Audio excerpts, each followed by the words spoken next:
Okay.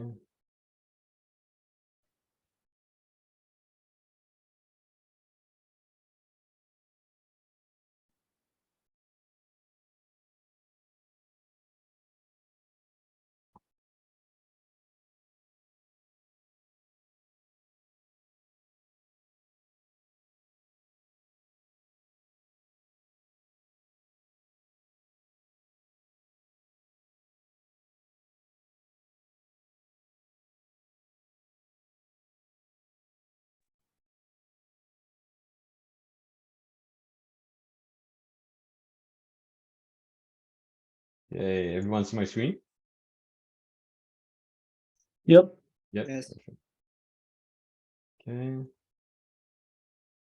If you have any questions, just let me know. You could, if I don't see your hand up, just you can interrupt me. I don't mind. Okay. So for the tutorial, let's start.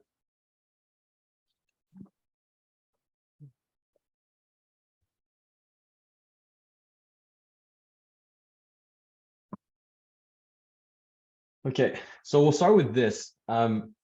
This is audit risk model. This is something that you're going to be seeing for this class, Acco 360 and 465. So I really want to make sure that you guys understand this. I'll just start by, I want to see what you guys understand from it. So I'll start just by asking, okay, so what is the audit risk, everyone? Can someone tell me? Anyone? Just try it. Like, Someone. Yeah. is it like the risk we accept even after doing all the audit, like the minimum risk that we know there's gonna have a risk after doing all the auditing? Exactly, but it's not a risk after, but before that we're going to be putting as like an independent value. So we're going to say, look, we're going to be accepting maybe 1% or 10% risk, right? Because we're never going to have 100% assurance, and so there might be a mistake. So we could say like we're going to be putting in this audit like 1% mistake, and then maybe 10% mistake depending on the engagement. And so let's say that I tell you that we have 1% audit risk. That means that we have 99% assurance. If I say we have 10% audit risk, then we have 90% assurance. And in all this audit risk, we're going to start with that. Then what's the inherent risk? Could someone answer me? Anyone? Someone try it? Okay, so I'll answer. So the inherent risk is anything that could happen from externally of the company that could go wrong. Like the company doesn't have any control, and as an auditor, you're looking at that. That's the risk of material misstatement that could go up. Control risk, that's really just within the company internally. What can management put so that if there's a problem, they can mitigate that risk of material misstatement. And then finally, you have the detection risk. And that's the only thing that the auditor can do, that he could go up or down as he sees the risk of material misstatement. And so in the corner here, in the four corners, I put like a metal detector, right? So imagine you're walking in the beach, you're trying to look for, some gold. You're going to be assessing your audit risk, your machine, to see maybe, is the gold far in the sand? I might, put more sensitive. If it's on the surface, then in that case, I'm going to change it and put it less sensitive. Audit risk model, the same thing. You're an auditor from the Big Four. You go to maybe, your client, and then you're going to be assessing, is the inherent risk high? Is the control risk high? And if that happens, then you have to lower your detection risk. Okay, so let's say that we're going to put the audit risk as something that doesn't move. Inherent risk, we're going to be saying, is it going up or down? Control risk up or down? And then detection risk goes up or down. Yes, David. So basically, just so if I understood detection risk right, it's basically like materiality, right? You set like the level of how much you want to detect, right? Exactly. So, like in class, the whole calculation that takes like 30, 45 minutes, the whole case, that's your risk of material misstatement. The materiality that you're calculating is this magic number. That's your detection risk. So you're using that number for your detection risk. And let's say that number is really high. Is that good or not, David? If detection risk is high, Yes, high, yeah. it's good Why is it good? Tell me. because that means we're detecting 100. If it's 100%, then that means we're detecting 100% of everything. Yeah, so if it's high, that means that you're testing less. If you're testing less, that's better for you. Okay. Okay, Thank so you. we want high detection risk, and we want low control risk and low inherent risk, right? Because if your inherent risk is high, control risk is high, the risk of material misstatement is still very high.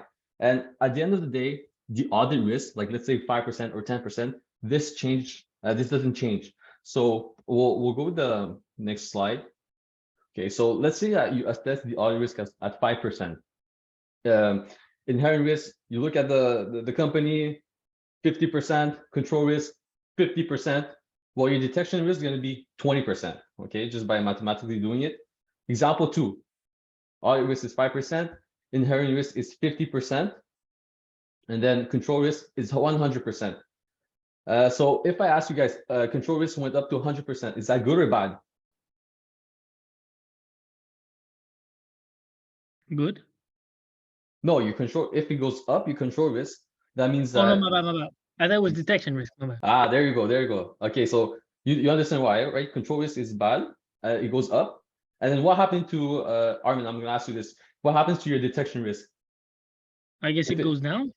Exactly, 10%, okay? It goes down. That means that we're gonna be working more to get that evidence. Then let's say audit risk is at 5%, inherent risk is 50%, and then control risk is at 10%. That's why we're assessing as auditors. Then 100% is the detection risk. And just like David said, if we have 100%, we're going to be doing less work. Is everyone good with this? If you guys understand, let me know, because this is very important. All right. So let's move on. Okay, so we're going to start with chapter 7, the risk assessment and inherent risk. So that's in the audit risk model. That's one of the components that we're going through. Okay, so audit risk. Auditors cannot say 100% of the time that there's no material misstatement. Auditors are willing to accept a level of risk, right? We can't be 100% sure. And also sometimes depending on the engagement, let's say it's Apple, right? Apple has billions of money involved, a million of investors. We might be assessing the audit risk as very high, maybe 1%. We're going to be doing more work because we want more assurance. But let's say it's, the Coca bun down the street at Concordia. Do you need like maybe 99% assurance? Not sure, because it's going to cost a lot. That's why based on the audit risk, we're going to be assessing the control risk and inherent risk that will lead to the detection risk. Okay, so what is the audit risk model? The overview. Why we're determining if the risk of material misstatement is for the overall statement. No, it's not something that's precise by the number, but it's something that we're going to use as a gauge to see if our work is going to be done a lot or a little bit. So review of issues with management integrity. So we're going to see this after. We're going to be looking at the big picture and then the small picture. So the small picture will be specific assertions, all the accounts. And that's why we're going through all these, these assertions, because we're going to be testing, the big picture. We're going to look at management, but also assertion completeness, all that, when we're going to be doing the audit procedure. Okay, inherent risk, what is it? Material misstatement can occur and can be prevented or detected by client's internal control. And so that's everything that's externally of the company. Auditors cannot control the inherent risk of the company's business, can't do anything. If another company sells jewelry, we're going to be assessing that there's like high inherent risk, but can we do anything? No. Control risk. It's a risk that management has not put controls in place to prevent or detect errors in a timely manner through their internal controls. So this is management. I told you guys that they're responsible for everything that happens within the company. It's their duty to put controls. If it's not there, well, the auditor is going to have to say, might have a problem here, and we might lower detection risk. And this is detection risk. Now, the last line of defense for the auditor, this is the only thing that you guys can touch. And that's why we're doing a bunch of calculation for the whole case. And then finally, we get a materiality number. That's the detection risk. With this number, you're going to be doing all your work doing the procedures, the audit procedures. Okay. Any questions for now? No? Okay. So I told everyone that we could have either inherent risk that's high or low. But how can we know if it's high or low? Well, there's two things that you could do is look at the overall picture. Okay. So for the overall picture, there's the poorly trained staff, control deficiencies, loss in liquidity. And these are things overall because they could touch many accounts, right? If you have a poorly trained staff, you have the big four, your partner, you don't train your interns, right? Well, they could touch a lot of accounts, and that could make a pervasive error through many accounts. And we're also concerned over management integrity, and this is really important because if you're looking at the CEO, if he's not a sharp guy, he makes a lot of mistakes, probably maybe his team or people underneath him are going to do the same thing. They're not going to be sharp and they're going to be doing a lot of mistakes, and then your risk of material misstatement will be high. And the risk of material misstatement at the assertion level, you have complexity. So depending on the client, subjectivity, right? There's a lot of estimates, AVA, accounts receivable that you have to be looking at. Change if the company change business, uncertainty. You never know during the times of economic recession or not. And then management bias or fraud risk, right? Management bias, they always want to make their accounts look nice for the financial statements. And fraud risk, this is hard to find, and after this I'll let you know why exactly. And then there's significant risk. This is more for the CAS standards, right? So transactions with multiple acceptable accounting treatment, accounting estimates that have high estimation uncertainties, all blah blah blah. And then at the end, your conclusion is there a high level, moderate level, or low risk of inherent risk? Yes, David. Yeah, I just wanted to ask, where does pervasive risk fall within the audit risk framework, like that formula? Yeah, so right now we're just talking about inherent risk. Okay, perfect. Right. So we're going from like inherent risk, and then we're going to go to control risk, and then that will lead to our detection risk, the materiality. But I don't know if you did the case a case with your teacher, but there's like 10 things, right? Like fraud risk, all of these. It's a combination of inherent risk and the control risk, right? So if you look here, like management bias, complexity. At the end, when we're going to be doing the long case, these things all come back. So it's a combination of both. Okay, so now we're going to be moving to the control risk. No, so before that, we're going to be looking at what's the risk response.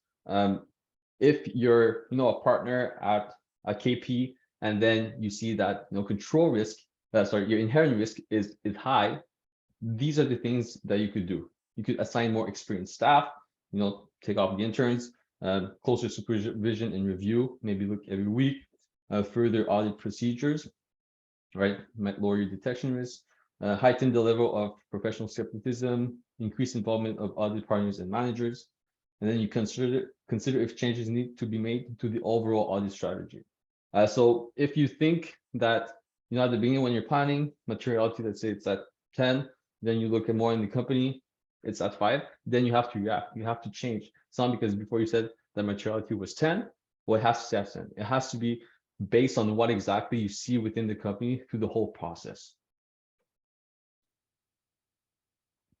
Okay, and then what you could also do at the risk response, but at the assertion level. At the assertion level, so that means like more within all the accounts. You could have test of controls, and then you could also do substantive audit procedures. And it's really looking at classes of transactions, account balances, disclosures. Okay, so what I'm saying is that if you have now moving back, if it's pervasive, this is what you could do. If it's something that's small within one account, this is what you do. You're going through 1, 2, 3 accounts, and you're looking, and then you're really testing it. All right. Now we're going to be looking at if there's fraud, what you have to do and how can you react. So planning for fraud assessment, discussed with the audit team, risk of material misstatement due to fraud.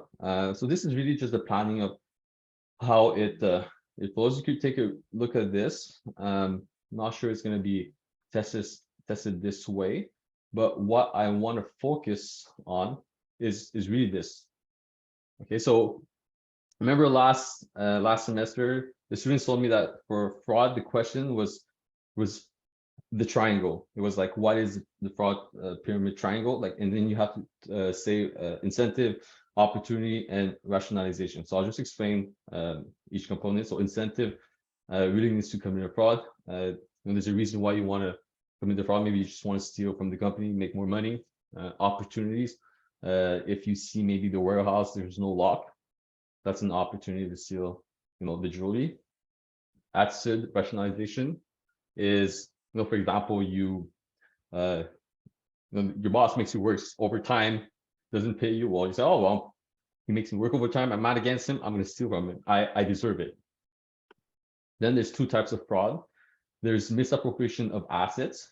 That's the employee fraud, when you're just stealing the stuff. And then fraudulent financial reporting, which is when management does it and changes the number.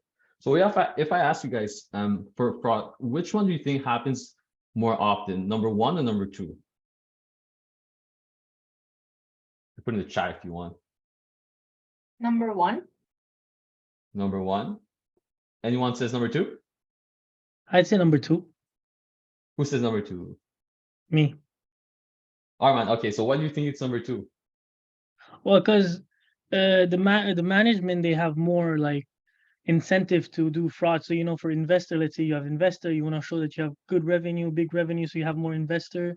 If you want to get a loan from the bank, so you put some fraudulent financial statement, so you could attract investor and more money. That's why. I like your answer, but I'm gonna agree more with Serena because if there's employee fraud, it could be like $1, $5. You're just stealing from the store. It could occur more often. However, for number two, it happens less often, but every time that happens, it's maybe millions of dollars. And that's the big difference between both. But thank you for participating. Okay, so just conclusion. Remember incentive, opportunity, rationalization, and I think that should be pretty good.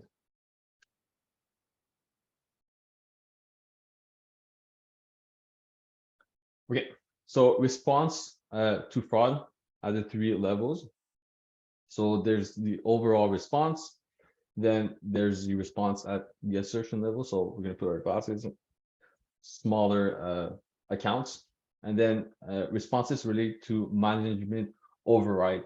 So when there's fraud, I want you guys to think about management override. That's like the direct link, because it's really, if there's a lot of management override, there's high risk of fraud. And as an auditor, you would come in and then you would examine the journal entries and other adjustment, reviewing accounting estimates, evaluate significant unusual transaction, and then look at segregation of duties. So if you look at the frauds in 2008, a lot of them were the year-end journal entry. They would debit credit like huge amounts, and just to make the financial statements look good. So as an auditor, you would come in at the end and look if everything that they're doing is it legit or not. And then segregation of duties, and this is more when there's cash. When there's cash, you want multiple people, doing the whole process. One that writes the journal entries, and the other one that really just puts the cash at the bank. Okay, and types of fraud. Auditors are concerned with suspected fraud. Final determination of fraud is determined by court of law, right? You can't do anything. They're going to be deciding. Okay, any questions for that chapter? All good? Perfect.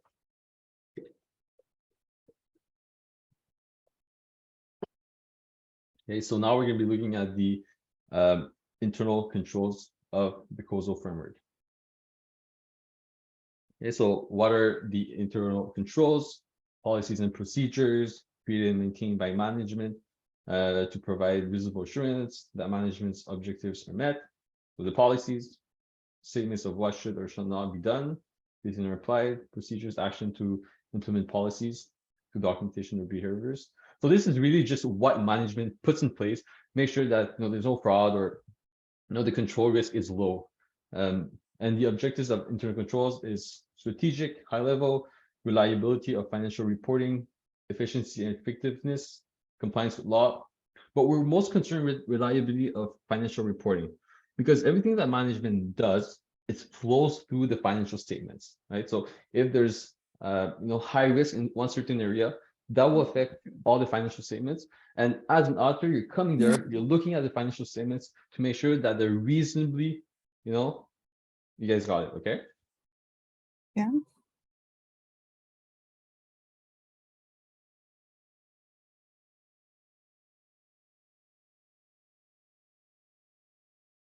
Okay, so what are management's responsibility for internal controls? Right, role of management is must design the controls and assess whether they're operating effectively. So it's really their responsibility to make sure that one, it's there, and number two, that it's working properly. Management must establish and maintain entities into control. It's not the auditor's responsibility. They're required to publicly report and operating effectiveness of internal controls. Sometimes what you have is that they must sign that all the controls are approved by them and that they're working well right before the audit. Management should be testing effectiveness of their internal controls. And you have controls at 3 different levels. There's the entity control, so that's the pervasive effect. So that's like, let's say, management integrity. That's really on top, how it flows together. Information technology control, that's really the foundation of information technology control. And then the business process control, that's the key financial business process. So this you don't really have to memorize. So if I ask you guys this, are internal controls completely effective? Does someone have an idea why? Yes or no? Not always, because sometimes employees could just completely ignore the control in place. Exactly. I love the answer, because let's say you have the best controls, and then the guy at the keyboard is not competent, or he does not want to listen. Then you might have the greatest control, but it's not operating effectively. There's another reason why? Does someone want to try? So when I told you guys about fraud, what did I tell you also? What to memorize? I just said it like 10 minutes ago. Yes, Maria? Is it like management override? Yes, Maria. That's what we're looking for, management override, because let's say you have a system and tells you every check above $1,000 has to be signed by the CEO, and then the CEO says, you know what, I have a check of $100,000, I'm not signing it. That's the management override, right? We don't want them to override the system, because then can't follow up on them. So Serena said, employees maybe not competent, and Maria said, if you have management override. So remember that for internal controls. Okay, so what are the auditor's responsibility for internal controls? So responsible for understanding the entity's internal control relevant to the audit to achieve the objective of identifying the risk of material misstatement and assertion level misstatement. You don't have to test all the controls, it's not mandatory, but you do have to understand them. And let's say I'm the auditor, I see this company, they have a bunch of internal controls, but I see that all of their revenues is probably from 10 invoices, 10 big invoices. So I'm not going to be testing all the controls, but I do have to understand them. But maybe what I'll do is just look at these 10 invoices and look at all of them, 100% of them. I'm not going to be, looking at the controls, but I still have to understand them. And what we want to do also is, if there's an area with weak internal control, we're going to be increasing our risk of material misstatement for that part. And that's really in the planning. You're going to be looking at everything and say maybe, oh, this part for this company, there's high risk of material misstatement. Let's focus on that. And in the procedures, you'll see analytical procedure. That's a great way to assess if there's a risk, right? So let's say you take data from last year and then you compare it from this year, and maybe there's a big change. That's a red flag, and that might tell you that, oh, you should focus on that part more. Auditors' assessment of risk, direct control and indirect control. This you don't really have to memorize though. Okay. What are the inherent limitations of internal control? So we mentioned management override. You can manipulate accounting records, and we're really concerned with this. And there's also collusion. And the reason why it's so hard to find fraud is because you might have collusion, and that's really when you're trying to like hide all the information. So that really makes it hard for the auditor, and that's why you hand it to maybe the forensics. They're really specialized in fraud. But you know, in 2008, it took some time for them to find out there's fraud because you know, there's collusion, maybe management override.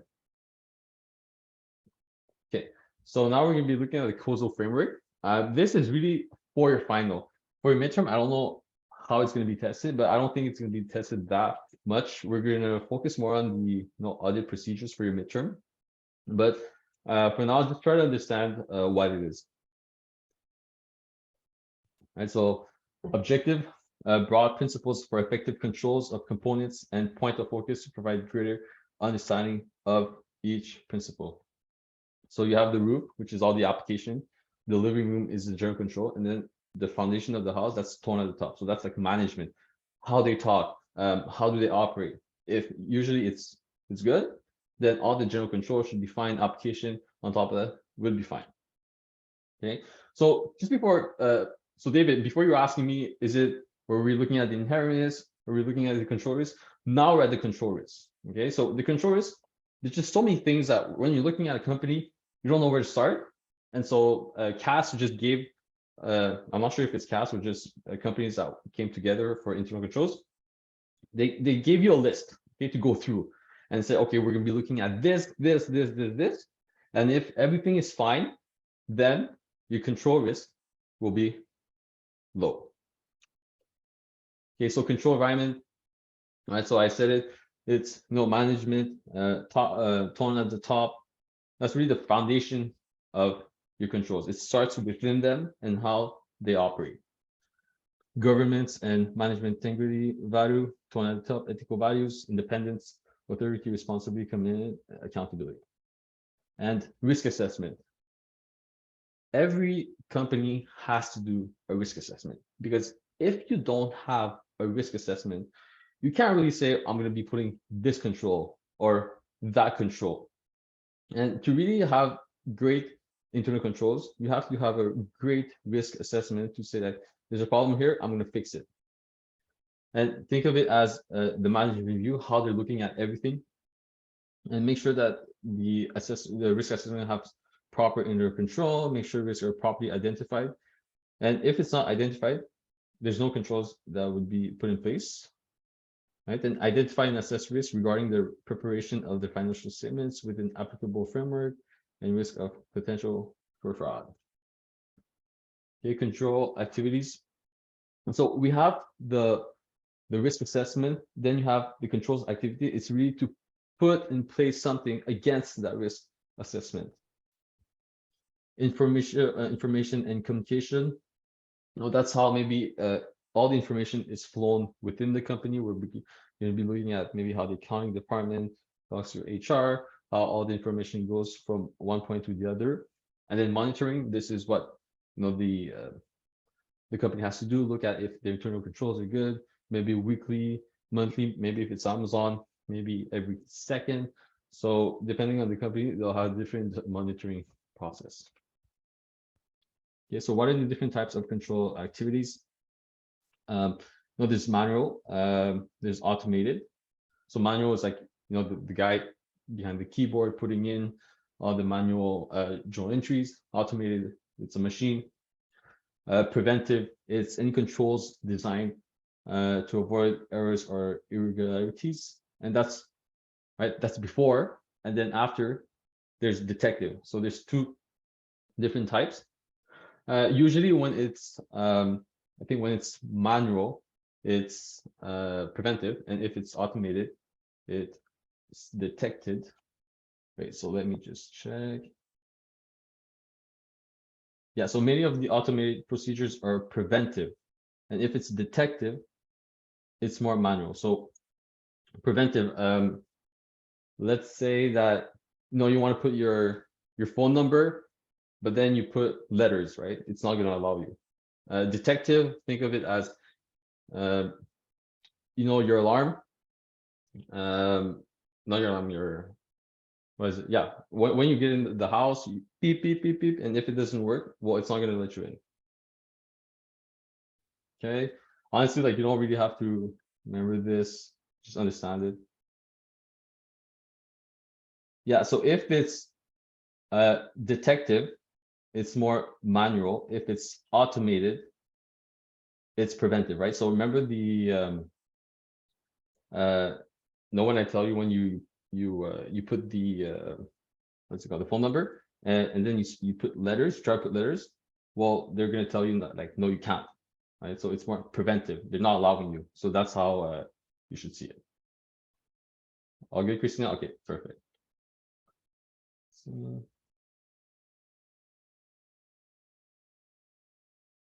okay, business process. We're going to do exercise on this, but this is just what can the company, what type of process that they could put to make sure that the control activities are good, right? So there's proper authorization of transactions and activities. Right, it could be like the CEO signing documents, adequate documents and records. So you're keeping all the files, in the place, or you're matching shipping and invoices in a organized way. Physical and logical control over assets and records. So your warehouse, you have a lock, adequate segregation of duties. And this is, if I think of segregation of duties, I'm going to think of cash, right? And you want two people, journal entries, and one to deposit the money at the bank. Independent checks of performance, recorded data, and actual results. So you could have, like, maybe the secretary have, before, when the CEO is like signing a check and then he sends it, maybe, the security comes in and, make sure that everything is fine.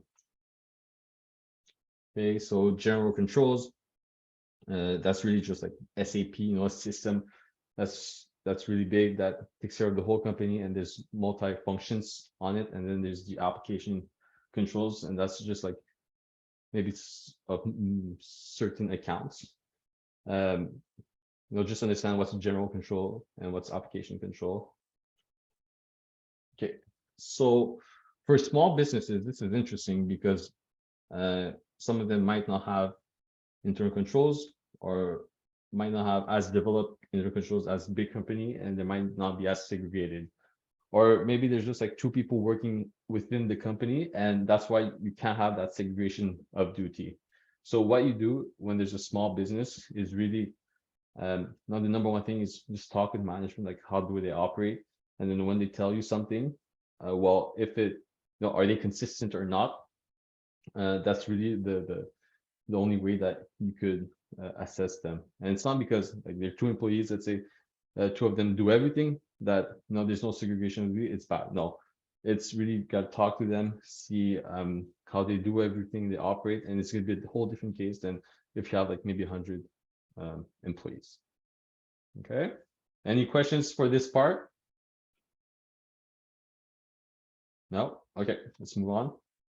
So these are the important topics for the midterm, and it's right. So everything that you have from quiz 1, it's all relevant, and even for your final, it's going to be relevant. But we're just going to be focusing on certain topics. Okay, so I took this from the last slide, quiz 1 slides.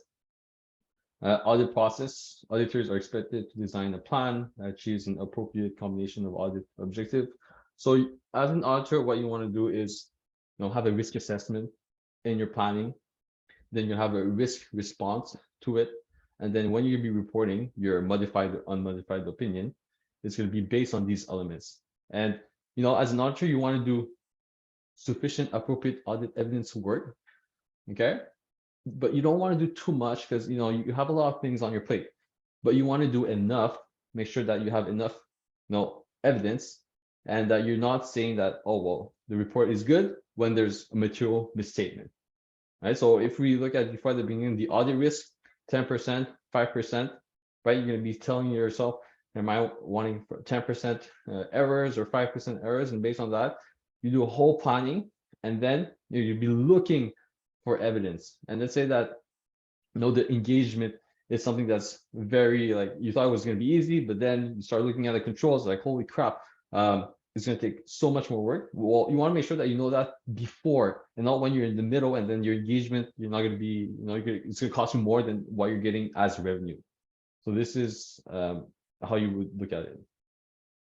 Okay, and no assertions. A lot of people told me for the quiz they had a lot of assertions. I told you guys, assertions are going to be here, and they're going to follow you until 465. So practice your assertion. Make sure that you know what they are, and for the exam, you got to know your assertions. Okay, so I put them here: transactions and balance. Okay. Right. Know what's difference between occurrence, completeness. Are we tracing back or not? Okay, and in your exam, it could be a question like they give you a case and they're like, okay, what are you gonna do? And so to get like all your points, what I suggest to do is, first of all, you say what's the risk, what are you doing, and why. So that's let's say occurrence. Well, you tell the risk first, and then I'm going to be testing, let's say, occurrence. And then to test occurrence, what are you going to do? What procedure? Are you doing inspection? Are you doing observation? Are you doing analytical procedures? But that's the two combination. And like if you want a really detailed answer, like why, when, how, and what, but really focus on what's the risk here, what are you going to be testing, and what procedures are you going to be putting as an auditor to check this out. Okay. Okay, so audit procedures, there's the general, don't really have to know this. This is going to come up more for a final, but just I put it here so because it was the beginning for quiz 1. But like test controls is like everything you're doing to test the internal controls of the company. And then substantive procedures, it's really when you're going to be doing like completeness, all the assertions from within a small account. So test control is like more the overall risk controls, and then substantive procedures is more like within a small account, like are you going to take this invoice and then you're going to vouch it back to supporting documents or whatever. So that's how you would separate both. Okay, so I told you assertions, know them. Okay, know them, and this you want to know too. Audit procedure specific. So if they tell you in the exam, what are you doing? What's going to be one of these: inspection, observation, external confirmation, calculation, performance, analytical procedures, or inquiry. So remember these when you're going to be studying and for your exercises too. Any questions? No? Okay. So a lot of people were asking like, what is analytical procedures? And this is a really good risk assessment because let's say for industry data, let's say you have a company and you want to know, like, let's say if their sales are, let's say you have a hotel, you want to see if their sales, are within range. You might be testing it with, if you have a Best Western, you might be checking Hilton if you could get the information. Or what you could do is you look at last year's numbers. That would be the similar prior period data. And number 3 and 4. So 3 is like you have a client and then you tell him, so how much do you think it is? And if he tells you an answer and then you look at the answer and like, okay, maybe there's not that much of a difference. And then you yourself, you could do the same thing. So maybe you work within the industry for 10 years, you have a new client, sells tomatoes, I don't know, and you're like a tomato expert in the industry, and you're like, you know what, maybe this number makes sense. So this is analytical procedure. And when can you do it? In audit planning, during the risk response, or even during the completion of the audit. Okay, so evidence. So conclusion is that in your evidence, you want nature, extent, timing. If you have all these, it's really to get that conclusion and gather sufficient evidence, and the persuasiveness of it comes in when you have appropriate, sufficient, and timely. Okay, so let's say you're looking at inventory for the balance sheet, then you're looking at maybe 1 month before. Well, is it actually going to reflect the real economic reality of when the statements are gonna be produced? No, there's a 1 month gap. You never know what's going to happen. So timeliness is important. Sufficient. Do you have enough evidence? And that's why we're doing the risk assessment. Just looking at maybe if this account, there could be more red flags, then you want to lower your detection risk and get more information. And appropriate, right? If you have an account and now you test completeness, but you should actually test accuracy, well, that's an issue. Okay, so if you have 3, you have the combined effect, and that's high quality evidence, and this is what we want. Okay, so this is materiality. Right, memorize this because this is 25 to 30% of the exam. It's a whole case. We're going to do one practice after. But remember that overall materiality, we're doing all these calculations to get to the detection risk. And based on this detection risk, we're getting information. We're going to be doing audit procedures. So practice this. And then this performance materiality, a lot of people were asking me, like, why am I going to be using this? I don't understand this concept. Well, remember that when you get materiality, let's say it's $1 million, then you see an error of $999,000. Are you going to issue, they call it the clean opinion, unmodified opinion, when there's like 1K mistake that could make you material? Well, no. And so performance materiality is just margin of safety, a buffer. And a lot of companies, what they do is they come in and they start and they say, oh, I'm going to put the performance materiality at 50 or 75%. Right, and these are all the things that will decrease or increase your PM. So depending on if you want 75% or 50%, which is the lowest. Well, let's say the overall engagement risk is high. There's a lot of mistake from the past. So all these elements that it's replied, then maybe you're going to have 50%. But that's how you would use performance materiality. But for your question of overall materiality, well, they just ask you for overall materiality. They don't ask you for PM. PM is really when there's something that's an ish, so you're like, oh, I might be putting a buffer, make sure that I'm not going to be making an error by saying that it's clean when it's not. Okay,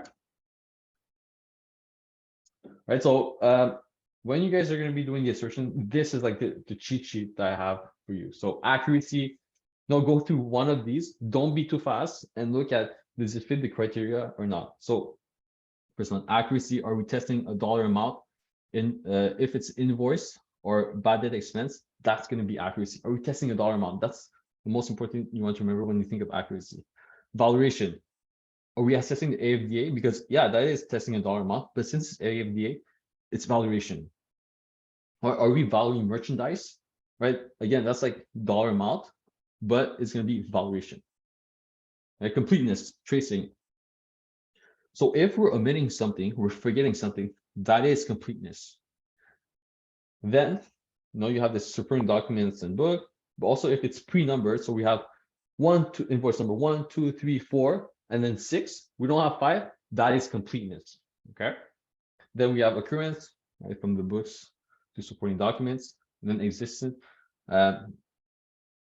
Existence is for balance. Remember that, and you have to look at the subsequent cash receipts from accounts receivable. So that's an example. And most of the time, existence, it's the difference between existence and cutoff is that cutoff, it's like at year end, right? And then in the procedures, there's inspection. That's when you're doing an inventory count. You have recalculation, which is checking the math. And remember, accuracy, numbers, dollars, most of the time you're going to be doing calculation and you'll be checking the math. And then lastly, there's analytical procedures. Let's say your warehouse, you have inventory, you want to check if your iPhone 4 is worth as much as it is now because it was sitting in your warehouse for like 6 months. Then that's analytical procedure. Yes, David. Sorry, is analytical procedures part of the assertions? Is it It's part of- not part of the assertions, but it's part of the like all the things I'll show you. It's here. It's part of your audit procedures. Okay, perfect. Thank you. All good. Okay. Does anyone have any other questions? No. Okay. So we're gonna be doing some exercises. We're not even gonna do the case yet.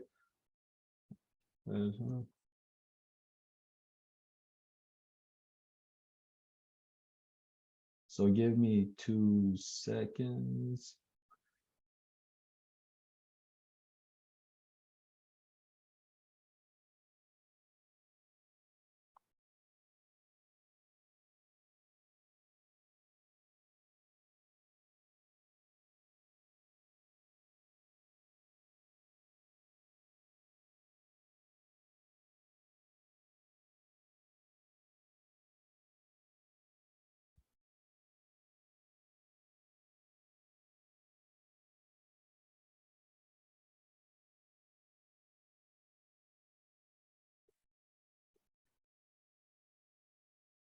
Okay, take a sip of water, everyone. Relax a little bit. It's gonna get rough. Okay.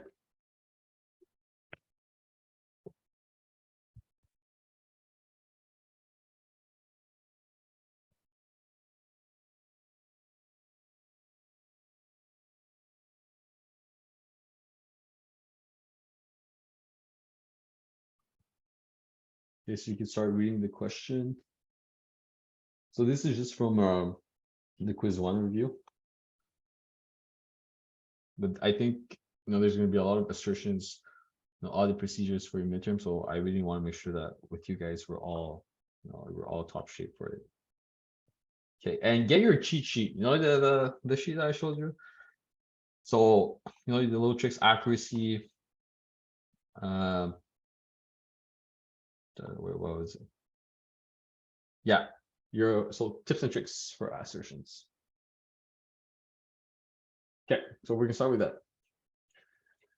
So commission expense as a percentage of sales has stayed constant for several years, but has increased significantly the current year. Commission rates have not changed. So what do you guys think the problem is here?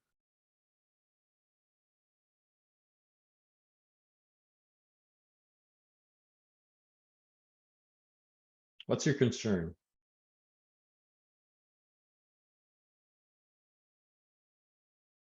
Anyone?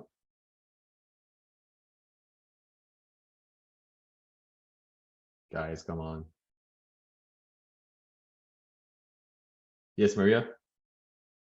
Could it be that we're like overstating the commission? Yeah, exactly. So problem is that your commission is supposed to be the same as usually as percentage, but then this year instead of like $100,000 expenses that you're paying $200,000. And so what assertion are we that we have to be aware of? In this case, Maria, I'll ask you this. Is it like accuracy maybe? Exactly. Okay, so let's look. Might be overstating accuracy, and then that's why we're going to be doing the math. And so Maria, if we're doing the math, which procedure is it? A recalculation. Yes, recalculation. Okay. All right, we're going to be taking some cells and recalculate substantive testing. All right, we're going to be looking at maybe an invoice, and then we're going to be recalculating everything back. And for each commission cell, you can be looking at this must be a commission expense. And for each commission expense, there must be a commission cell. And so what I want you to retain from this is, the problem, it's a dollar amount. What you're going to be doing, testing for accuracy, and then we're going to do recalculation. Okay, so the rate of inventory turnover has steadily decreased for 4 years. So the problem here is that, you know, let's say your before it was inventory turnover was 4. That means that in 1 year you would, you know, inventory would go in and out 4 times, and now it's 2 times only. So problem, what is the problem, everyone? Yes, David. Valuation of the inventory. Exactly. So we're not sure that maybe, you know, your iPhone 4, is it obsolete or not? Okay, so you just said valuation. Is that your assertion? Yep, I'm double down. Perfect. So what are we gonna do as auditors to test it? Go look at go inspect the inventory. Make sure it's in good condition. Yes, exactly. We're gonna be looking at if it's in a good condition. Maybe is there any spider webs, right? If there's any spider webs, we might say, oh, well, we're gonna be assessing that value right there. And could I do analytical procedures here, David? I want to say yes. Compared to like, let's say the price of the iPhone, you could look at the market price of it, but yeah. So if you look at the tips and tricks sheet that I provided, if you look at analytical procedures, that is just selling price below cost or no, right? So you're gonna be looking at the industry data, see if, you know, the iPhone 4S, is it you bought it for $400, now is it $200, the fair market value? So, right, so what you have to remember for valuation is that you're gonna be doing some inspection, you're gonna look at inventory, and then what you could also do is analytical procedure, look at, you know, the fair market value of your iPhone. Okay. All right, so risk not selling as quickly impact the financial statement. We're concerned valuation. Then inventory count, that's inspection. And then analytical procedure, see if we might have to lower the cost of it. And then you could be doing it at year end, and that'll be the when. Okay. So the number of days sales in accounts receivable has steadily increased for 3 years. So the issue here is, you know, you're looking at AR, you're used to get 30 days, you know, your AR. Now it's 40 days. That's the problem. And so which assertion are we testing here?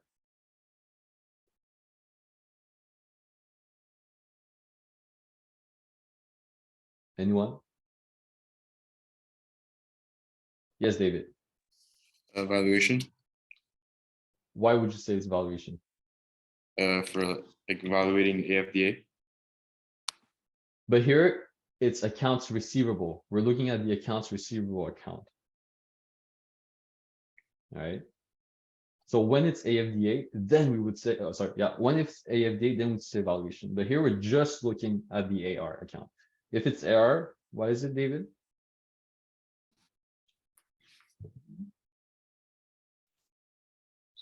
Or accuracy, maybe. Exactly, accuracy. So Maria, I saw that you raised your hand. So if it's accuracy, what are we be testing? I thought it was existence. So, yeah. So the numbers of these cells in accounts receivable has steadily increased for 3 years.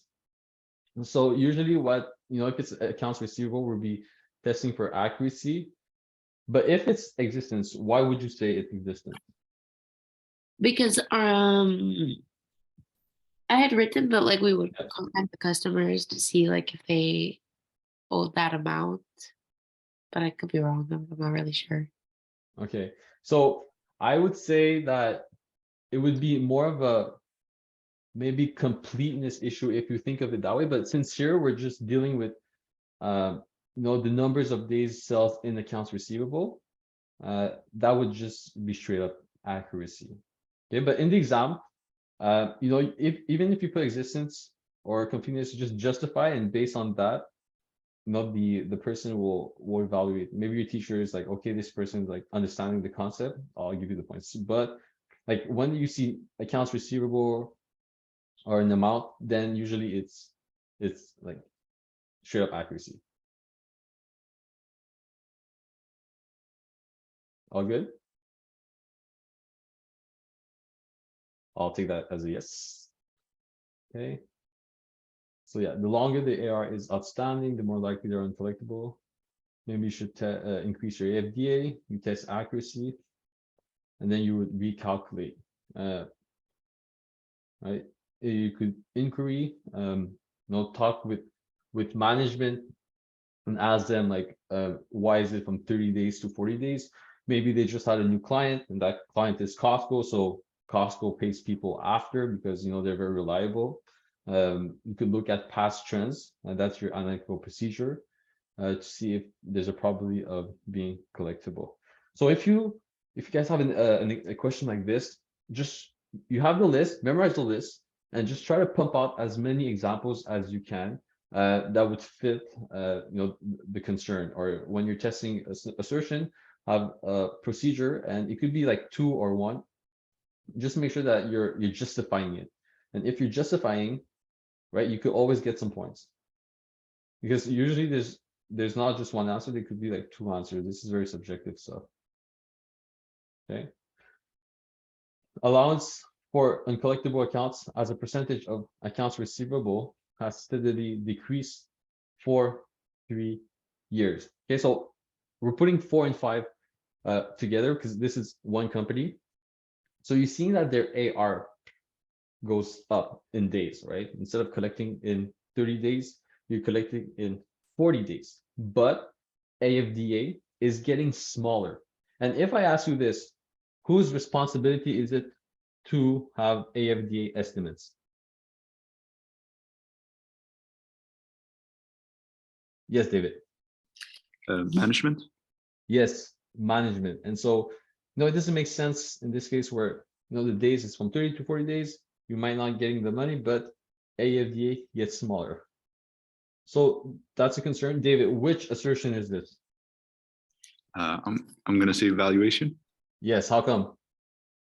Because you want to value your AFDA account to its proper amount. Nice. And what kind of procedures could you do?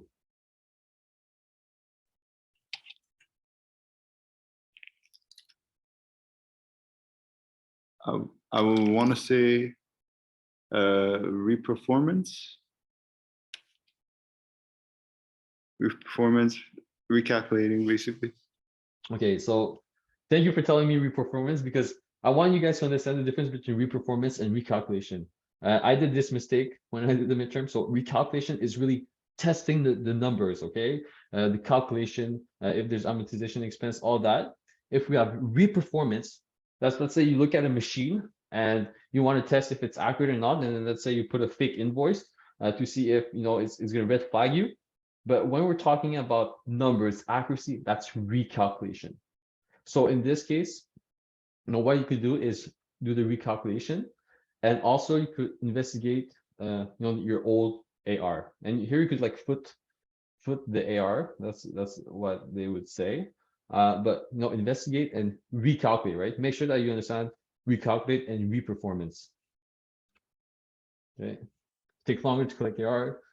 Why is AFDA smaller? Strange. We're concerned that they're not booking enough AFDA.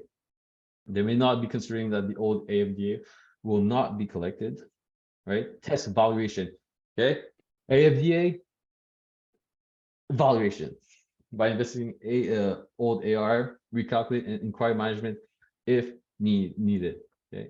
A lot of them you could inquiry management. So guys, just put it. Okay. Inquiry management always. You're an auditor. You got to talk to them. All right.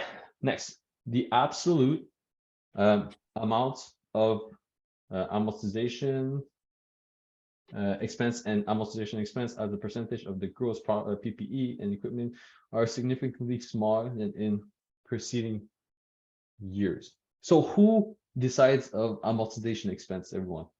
Who does the calculation? Yes, Maria. Management. Yes, management. And management is very biased to make their statements look good. maybe they're going to get a bonus if their stock price goes up. So no, they might be booking not enough amortization to get better net income because it's a non-cash expense. And so what would be the assertion that you want to test here?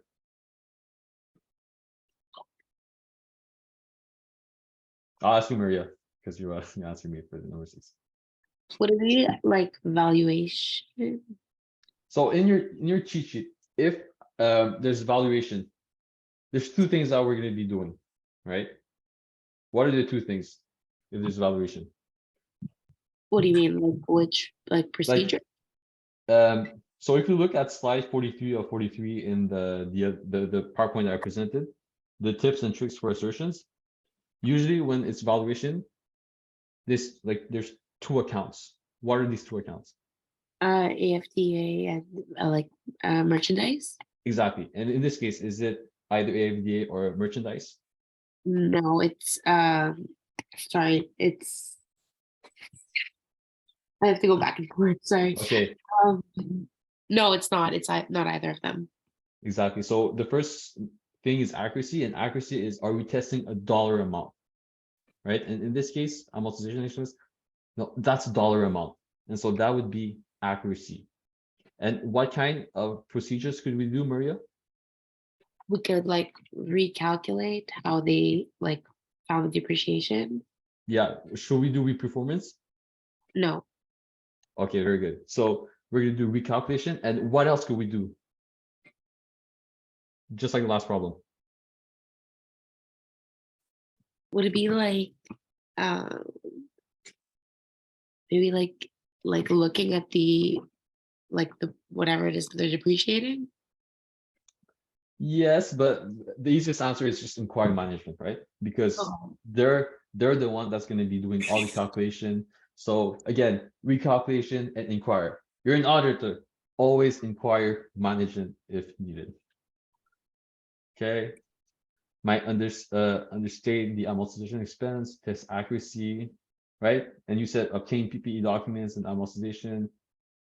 So how proceed by recalculating the amortization. Then depreciation is an estimate, right? So you could talk to them how they got the number. And sometimes let's say you have a new equipment, you could change your type of amortization. That's why maybe this year it's going to be less or more. So that's why you want to check with management, see what exactly is going on.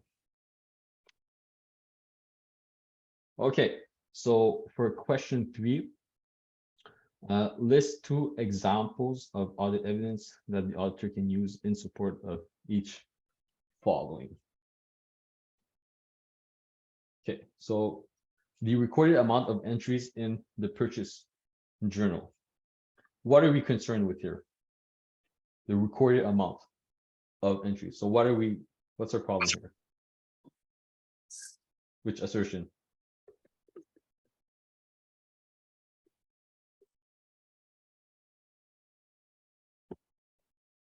Accuracy. Yes, accuracy, because it's a dollar amount. Thank you. Tohido, is that how I pronounce your name? Yes. Tohido.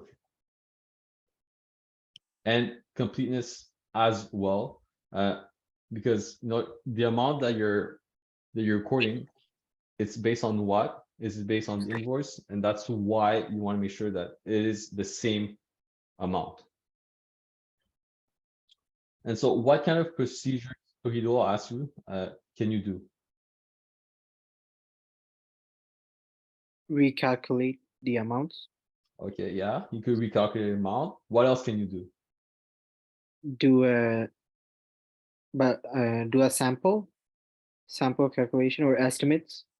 So if you go to the slides that I presented, let's look at all the audit procedures. Okay, slide 37 out of 43, right? You have inspection, observation, external confirmation. So which one would you choose as well, right? Because in your exam, you're gonna get points for this. So make sure that you have the right term and then the explanation for it.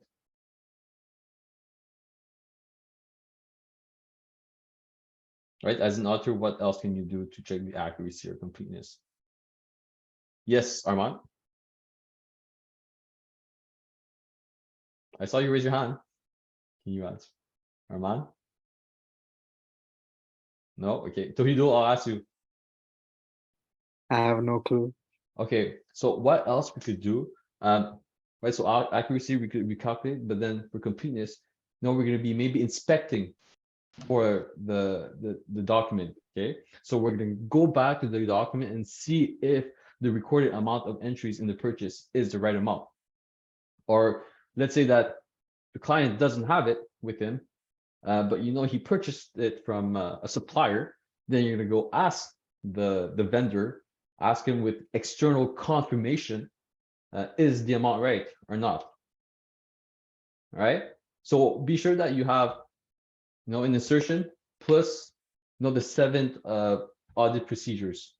Combine both. But before that, you have to know what's the problem. Okay, we're good. Okay, we're gonna go next. So this is the physical existence of inventory. So what are we concerned here with? What's the assertion?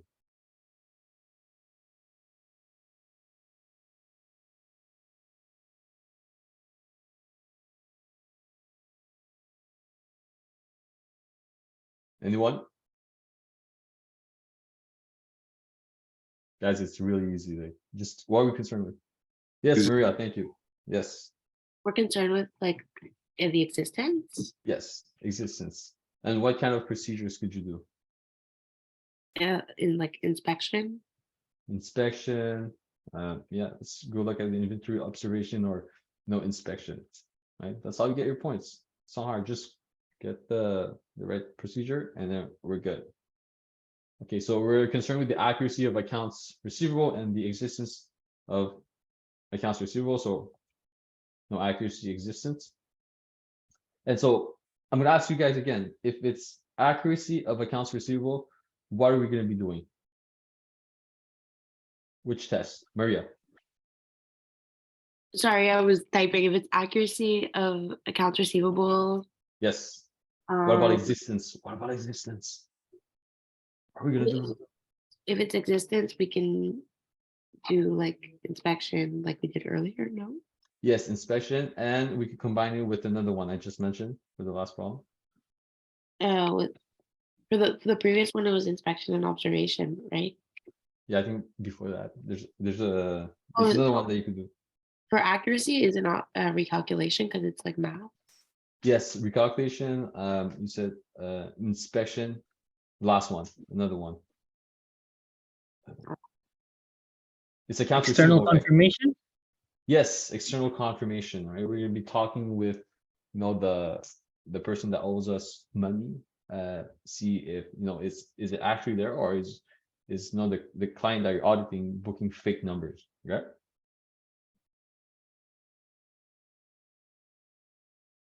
Okay, accuracy, recalculations. Redo the math. There you go. So ownership of capital assets. What are we concerned here with?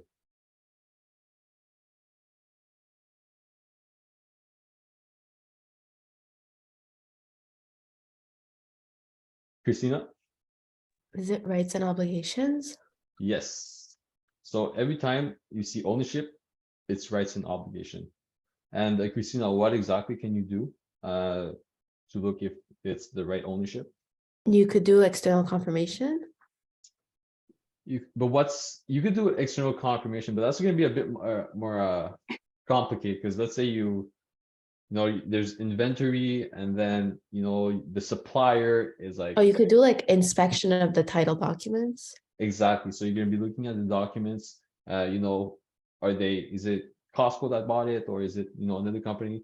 Look at the documents. That's the easiest thing that you could do. Very nice. Okay, so liability for accounts payable.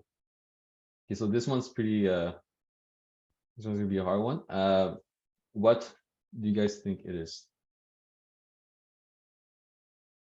Okay, make sure that you check your list. You know, the tips and tricks for assertions. Look at this.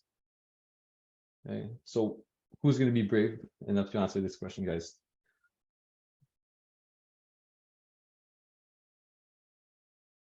What are you concerned with? Which assertion?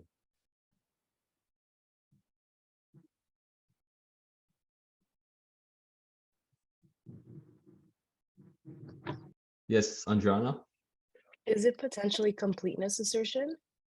Okay, and why would you say it's completeness, not maybe accuracy? Because it's Accuracy as well, yeah. Completeness or accuracy for either one for Okay. the liability accounts payable. Okay, that's a good answer. But I like more completeness because usually when it's a liability, we want to make sure if, it's not about the dollar amount, but did the client forget to put it, or did he choose not to put it? So, right, so the tips and tricks, completeness, or we omitting something, that's mostly when you have like contingent liabilities or accounts payable, like some type of liability. And is Andriana, could you tell me which audit procedures that you might be doing for this test? In this case scenario, if it's like with a vendor, maybe get external confirmation from the vendor in terms of the liability and the amount outstanding. So yeah, that's what I would do in that case. Right, very good. Okay, so we could even look, so external confirmation, we could even look to supporting documents and, trace back to see, so like I said, samples of AP from the books. Obsolescence of inventory. I'm going to call David out for this one because I know you love obsolescence of inventory. This is your forte. So I'm going to ask you, what are you concerned with? Which assertion, David? Valuation. Valuation. Valuation, exactly. And what are you going to do? Gonna go inspect the inventory, observe at the warehouse, basically. What else? What else? Going to analytical procedures, gonna look at the market value. Yes, sir. That's it. Okay. You can even get some external confirmation. Look at, let's say it's a jewelry. If there's a supporting document for it. If there's a valuation from an appraiser. But yeah, what you have to remember is that for valuation, analytical procedures, and you could be doing testing. Okay, so existence of petty cash, and this is pretty easy, just our existence, concerned with the existence, and then we're just going to recount the petty cash. Okay. So next question, let's see what time it is.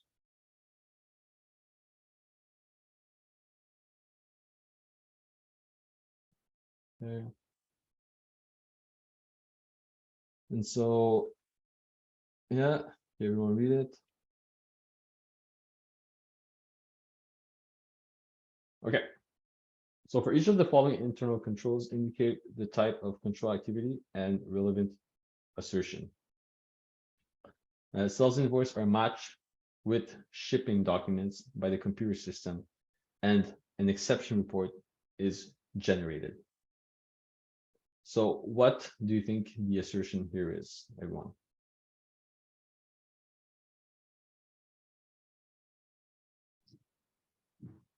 Occurrence? So Arman, why do you think it's occurrence? Because we're going from the invoices to the documents. So you want to see if all invoices occurred and the documents are going to confirm. Exactly. So in your exam, I would write that, and I would say, since the sales invoice are, the book, we're going to the supporting document. So that's very good. Let's see, occurrence, and then which business process would you choose?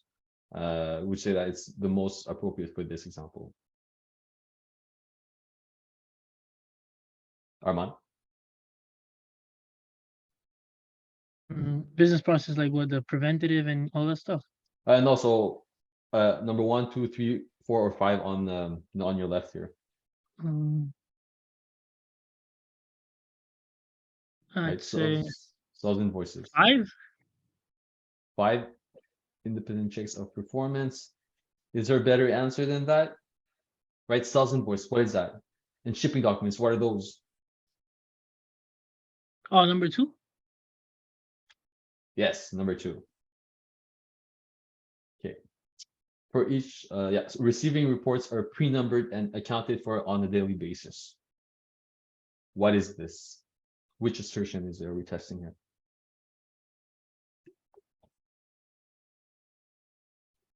Is it completeness? Yes. Why would you say completeness?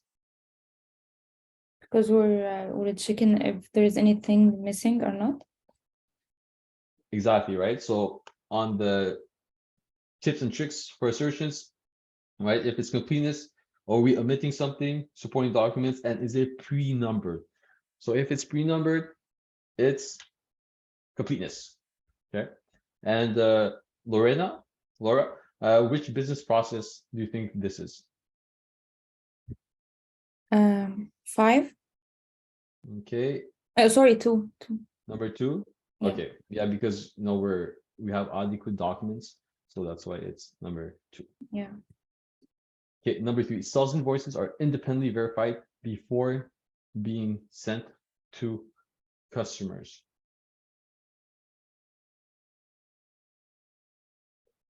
Anyone has an idea?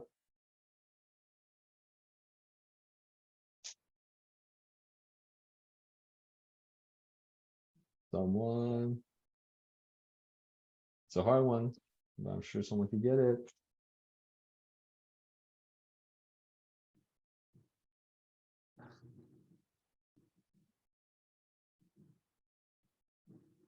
Accuracy.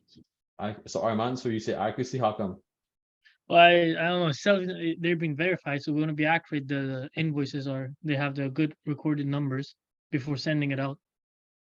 Exactly, because we're checking for the numbers. If we're checking for the numbers, that's accuracy. Okay, very good, very good. So which business process do you think it is?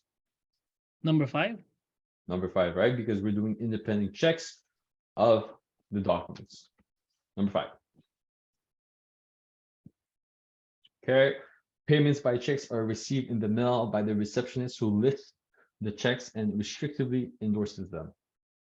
So endorses them, I think it's like, when you open the document, the check, and then you're like, oh, is this in the accounts receivable? Is it in the right account? So I think that's endorses them. So what assertion do you guys think it is?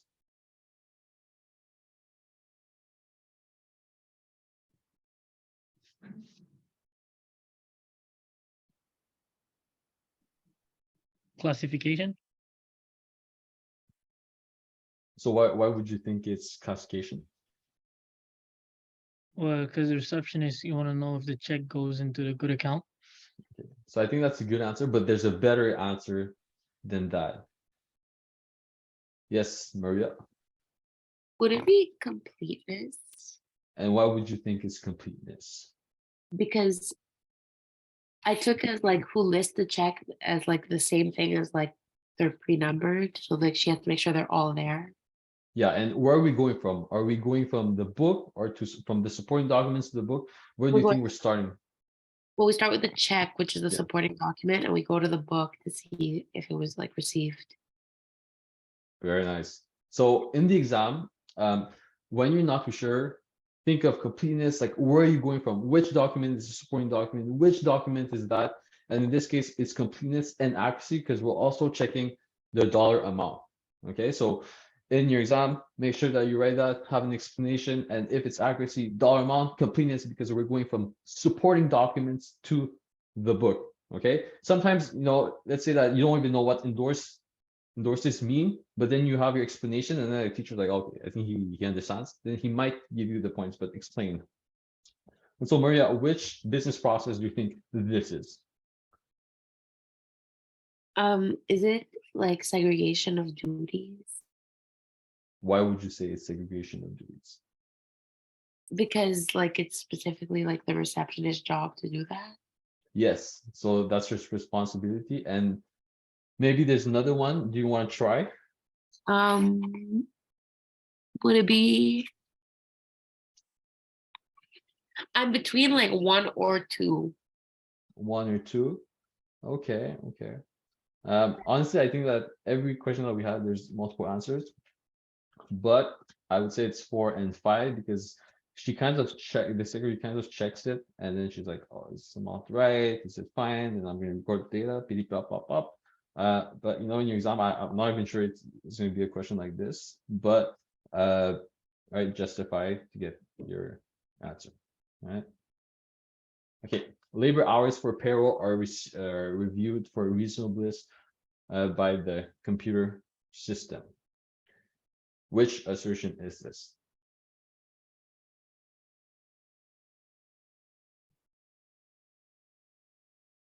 So let me ask you guys this. Where are we starting from? Like I'm here, I'm going to be doing this. Labor hours for payrolls are reviewed for reasonableness by the computer system. Where am I starting at?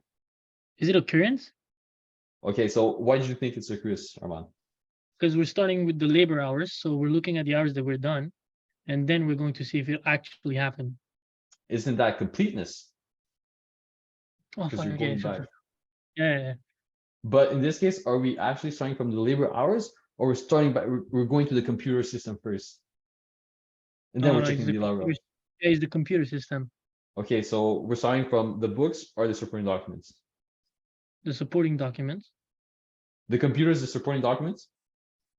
No. We're starting for the computer to review the labor Exactly. So we're going from where to where? From the book or the supporting document first? from the book to the supporting documents. And that is, Completeness, are you sure? occurrence. Occurrence. Yeah, that's what I Right? said. Okay. I thought you said Yeah. the completeness. Uh, So occurrence and accuracy, because occurrence, we're going from the book to the supporting document. Yeah. And then accuracy, because we're checking a number. So Armand, which business process do you think this is? number 2. Number 2, adequate documents and records. So here we're not just, we're not really Five. just. Did someone say something? Yeah, I said 5. Okay, so Lorena, you think it's 5? I would agree more with 5, because like we're coming there and we're checking if if the numbers are good, but we're not just checking we are checking the documents, but it's more about like having that independent check and looking for like, is this amount right or not? Okay, checks are signed by the company president, who compares the check with the underlying support document. So where are we starting here? From the book or supporting documents? Yes, Maria. We're starting from the books and And the going, book is what exactly in this case? like the checks. Okay, and then the supporting document would be the Maybe- documents, right? The Yeah, documents. just like the Okay. document. Yeah. So you say it's Occurrence. I put occurrence and accuracy. exactly occurrence and accuracy, because we're going from here to there, and then we're testing for the dollar amount. Which business process do you think it is, Maria? Would it be 4 and 5? 4 and 5. I like 4, adequate segregation of duties, right? Because you have the CEO or the president that comes in, and then he looks and he signs it. But yeah, 5, I would say 5 too. Is there another one that you would put in? Maybe adequate documents and records, because he's looking at supporting documents. Okay. Is there another one that you want to put in? Maybe. Number 1. Is there another business process that you think that could apply here? Somebody said number 1, but I'm not really Okay. sure. Yeah, I think it's Armand that's in number 1. Yeah, I would agree with number 1 and 4. But it's not, well, the others answers, I think it's still correct. But the solution for my teacher was 1 and 4, but in the exam just justify. Quick question. Okay. Yeah, Armand, yeah. But in the exam, do we have to give like all business processes, or we could just give one? So it's really if they ask you like which business process is it, then you're gonna have to say. But if they do ask, usually if you have a right answer with the justification, then it's fine. There's usually multiple answers. Does that answer your Okay. question? Okay, yeah, thanks. So really, Acco 360 is justify your answer. If you could persuade the TA or the teacher, then you get it right. But if you don't understand what's completeness or occurrence, then you can't persuade them. So that's why you really have to practice and understand both of the concepts before the exam. Okay. Number 7, unmatched shipping documents are accounted for on a daily basis. Which assertion is this?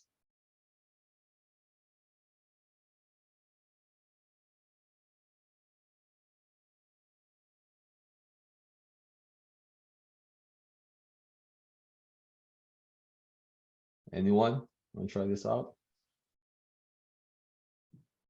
Unmatched Occurrence. occurrence. Why would you think it's occurrence, Lorena? Because it's no, actually it's from the shipping documents to the box, so it would be completeness, not occurrence. But are we actually going from the shipping documents to a book, or they're just giving us like the supporting documents here? Do we know?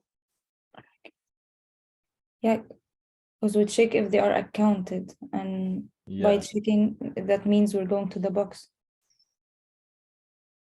No. I feel like in this case it doesn't tell you, but like let's look at let's look at completeness and occurrence, right? So occurrence, we only know that it's from the books to the supporting documents. But here, if it's completeness, no, are we omitting something? Or is it If pre-numbered? we're missing something or not. Right? So unmatched shipping documents are counted from. We're counting them to see, you know, if number 1, 2, 3, or is it 1, 2, 3, 5, 6? Are we missing number 4? So if it's Lorena, if it's, you know, we want to make sure that we're not forgetting anything. What is that? It's completeness. Yes, completeness. Yeah. Okay, and which business process do you think it is? I would say 5, and 2 works too, because it would be pre-numbered, and if we're missing anything, we're missing a number. Yes, so I would say number 2 and number 5. Yeah, it's still good, but number 2 is really the business process. True. Yeah. Okay. Okay. The computer system verifies that all payroll payments have a valid employee identification number assigned by human resource department at the time of hiring. So what is this? Completeness, because it's like pre-numbered. It's pre-numbered, but it's not like invoices where like, no, there's 1, 2, 3, 4, 5. It could be like, you know, your employee number 406, 410, or whatever. Like, we don't know if there's an order. So here we're checking, we're going to the computer system, and then we're seeing, oh, this employee have a valid employee identification. So where are we starting, everyone? Where are we starting? From Books are supporting documents. Yes, Maria? support. What? Sorry. I think we're starting from the books. So I'm going here. I'm going to the computer, beep, beep, beep, beep, and then I'm looking within the computer. I'm looking for the payroll payments. You know, there's a valid employee information. So what do you think it is, Maria? I think it's from the books because we're going from the computer to the payroll. I'm not really sure. Okay. Armand, do you agree with that? No, I'd say it's from supporting, because it's like, let's say we have, like, for example, for the shipping documents, let's replace the shipping documents by employees, and now for each employees we want to see if they have a employee ID related to it. Similarly, for a shipping document, we want to see if there's an invoice. So I'd say we're going from the supporting documents, which are the employees. Okay. I like that answer, but I think in this case, since we're going from the computer system, from the book, and then we're checking all the payroll payments for valid employee identification, then we're going to the supporting documents. So that would be more of occurrence. And that's the same question from before when there was like a computer system coming from the books, and then you go in the supporting documents. So every time there's computer, it's books. Yeah, I would. Yeah, it's very. It's hard to see this sometimes, but for me, it's really like when you start from the computer system, it's the book, and then you're going through the information, then you're digging deep to the supporting documents. Oh, okay, I see. Okay. So Maria, which business process do you think this is?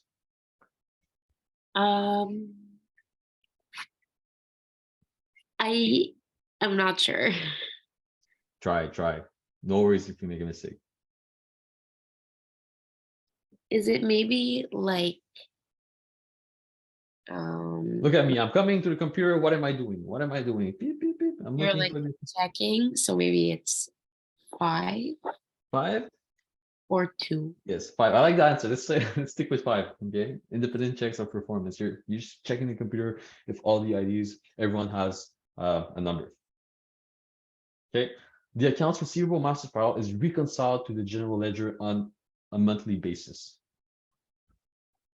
Okay, this is a hard one, guys. Get this. So you have accounts receivable, master file, then you have the general ledger, and like you're trying to see if if does it match or not. What you guys think it is? Occurrence? Occurrence.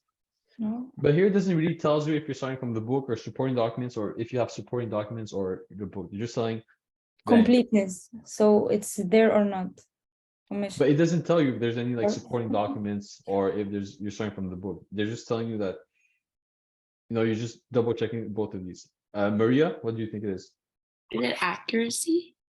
Why would you say it's accuracy? Because we want to make sure that like the numbers match. Yeah. So I would tend more to agree with accuracy because Lorena, remember that here we're checking an accounts receivable master file and then to another general ledger. If the money between the two accounts are the same, like we're not starting from like one point or to the other. It's really just reconciling them and then we're checking for accuracy. So Maria, which process do you think this is? Number 5. Yeah, number 5. So again, we're doing independent checks of performance. Okay, so we're going back to the same question from quiz 1. You're auditing a company's December 31 financial statements while auditing the client's AR. At that date, you examine your client's bank recorded for Jan 2023 to determine whether the balance at year-end have been collected.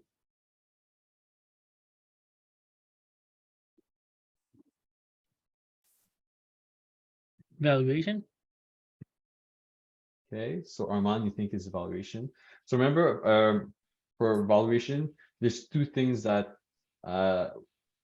in the tips and tricks for assertions that we're looking at, right? What are the 2 things, Armand? The 2 accounts. Oh, it's not valuation because that's AFDA and bad debt, I think. Yeah. So here you're auditing a company, while auditing the clients. You start from the AR, and then you examine your client's bank records.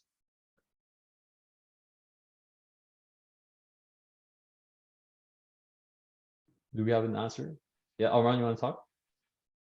Armand, what do you think? I'd say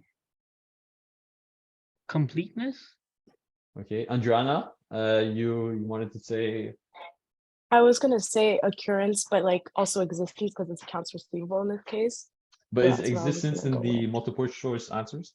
No. Ah, there you go. So it's either like completeness or occurrence, because right, we know it's not valuation, it's not oral or cutoff. Yes, Maria. Is it completeness because AR is like the supporting to the bank? Okay. No, sorry. Yes. Right, it's occurrence. It's not that because right, we're going from the AR and then you're looking at the client's bank records. So you're starting from the books, and then you're going to your client's bank records. So that's why it's occurrence. But I mean, if let's say there's AR and there's no money in the bank, couldn't it just be like, I don't know, the client's not paying it? I mean, he could collect after. So I mean, how can we say it's occurrence? Because it already occurred. For it to be occurrence, wouldn't we see from AR and I don't know, call the client or have some other supporting document than bank? Yeah, but like how the teachers want you to see it is that the assertion is we're starting from, where are we starting from the book or the supporting documents, and then that's how you do. Because if honestly, I just look at this question, like there could be so many answers. There could be existence, completeness, occurrence, but if it's like a multiple choice answer, they want one answer and that's it. And that's why like you would say like, does it start from no supporting documents or occurrence? Does that answer your question, Armand? Yeah, I understand. Thanks. Right? Andrea? Yeah, I just had a question Yeah. as to like why if it's like an accounts receivable, why wouldn't it be like existence? Because doesn't existence go with accounts and occurrence go for like specific transactions? Exactly. So sometimes there's two answers, and in this question, because this was a past question, probably didn't put there because like they didn't want to mix you up. Right. Okay, thank you. But a lot of times when it is existence, it's like no, what you would do is like look, so while auditing the client's AR that day, you examine your client's bankers. You would look the records, then you would look like at a specific like invoice. That would be like more of an existence. Like, is it there or not? Like in this case, you're not really concerned about, you know, the invoice itself, but more about, you know, did it actually occur or not? So it's a bit tricky, but try to make more sense of, you know, from supporting documents to you know, to your books are supporting documents, because that's like how you're going to be tested on. All right. Perfect, thank you. Okay. So this auditor goes to the warehouse and checks if inventory is in a sellable condition. David, I'm gonna ask David. David, you still there? I think he's I'm gone. here. Are you there? Okay. No. I see Patrick. Patrick wants to try this one. no, that's David. I'm with Pat. Oh, you're pretty Patrick. Confusing me here. So I'll ask both of you guys. What do you think it is? That valuation. So you think it's D? Yep. Does anyone want to try out or say another answer? I say B. Okay, Armand says B. Maria? I think it's B. Okay, B. Patrick and David, I remember when we talked about inventory, there's two things. There's existence and valuation. So yes, valuation is good, but we're also concerned with existence. If we're concerned with obsolescence, then you're right, David. It's obsolescence. It's valuation, sorry. But in this case, if we're just talking about inventory, then it's existence and valuation. All right, guys? Yep. Thank you. Sorry, All we just got right, excited. yeah, you got it. Don't worry, I got excited too. Don't worry. All right. Okay, so that's why I put this from the quiz one. When it's a quantity, there's existence and the completeness and the valuation. All right. So these are like kind of exam style questions that you might get. So let's start. Okay, so the auditor has detected that control risk is low. What is the impact on our audit procedure? Like this is a one sentence answer. Does someone want to try? More work to be done. So let's say that the control risk is low. Oh, the control risk. Yeah, the control risk. So Maria, what happens? Then the detection risk is higher, so we have less evidence. Less, exactly. You see, Lorena? So remember the audit procedure, make sure you know before the exam, like how it falls together, right? So it means that level of risk is lower. We will need to collect and investigate less evidence in our performance materiality. Number is higher. Okay. So guys, this is not posted. So if you want to take a picture, take a picture now. All right. Everything that's posted is everything that's above that we did before. And that's in the quiz one. And then for the business process exercise, that's chapter 8. I'll post that as well. But for these type of questions, like right now, like I won't post them because I can't tell you where I got it from. Okay. Wink. Okay. So what is the role of the auditor concerning assurance of financial statement?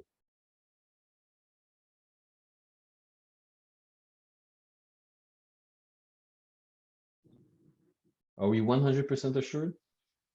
No. what are we assured? How much assured are we? Reasonable assurance.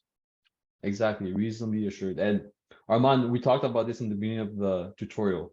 How come we don't have 100%? Which of the 4 do you think that this goes to? Is it because of the inherent risk? What's the first The value audit, that we're putting? the audit risk, I think. Exactly, audit risk, right?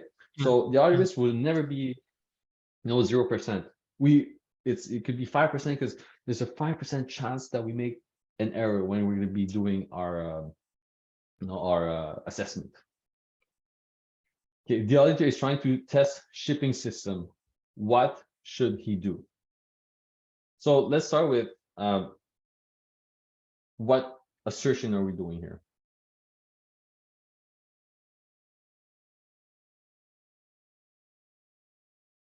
Okay. Anyone wants to try?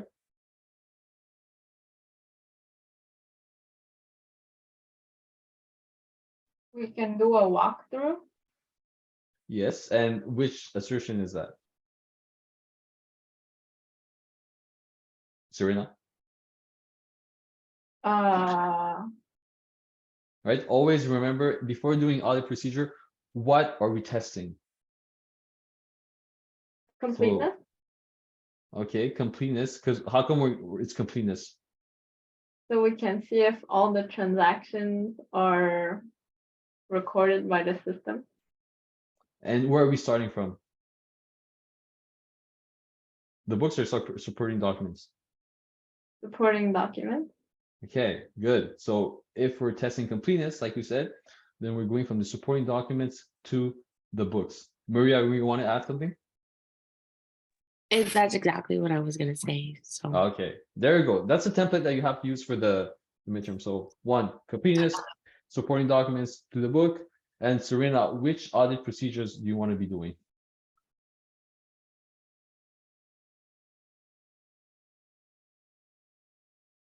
I think Armand wants to answer. Oh, means the question. I just want to know Yeah. why did you say completeness? Because So- I think he's trying to yeah. test the shipping system. No, you want to see if it's good. No.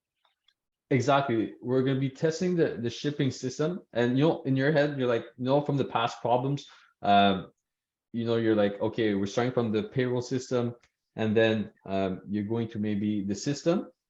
But this is open-ended question where you could have like multiple choice answers. So if you, Armand, you said, you know what, we're testing, we're actually going to take the receipt first, and then we're going to go to the system, then it would be, what's the assertion? It's occurrence. Yeah, if you want to be testing from the computer first and go from the shipping system first and then go to the shipping documents, then it's occurrence. But let's say that maybe you see the invoice in front of you, and then you're going to take that and you go to the shipping system, then that's going to be Completeness. exactly completeness. So it's really based on what you do. So here it's open-ended question. From the other question, it was really like multiple choice question. Okay. Right. So here that's why quizzes are so hard compared to midterms, because midterms it's more open. You could get partial marks, or you could, based on your argument, you can get all the points. So in this case, Serena said, well, we're going to start from maybe the invoices, and then go do a walkthrough, go back to the shipping system. So that's completeness. But you, Armand, you want to go from maybe the system, because maybe you're already at the computer, and then you're going to go back to the invoices, and that would be occurrence. Okay, so I just put here, we're testing the completeness because that's one of the other procedures that you could do, but yours is also good, right? But if you say, oh, I'm going to be testing occurrence, but you're saying that you're going from the supporting documents to the books, then that's not right. That's where you lose your points. Okay. Okay, I see. Thanks. Now this question, who oversees the auditors? Maria, you had a question, or you want to answer? Oh, it was just, could you go back to B for like 1 second, just so I can take a picture? Yep. All good? Oh yeah, good, thank you. Okay, 6C, if you want to take a picture. I got C. I don't know. All right, perfect. Okay, so 6D, who oversees the auditors? Yes, Maria? The CPAB. Yes.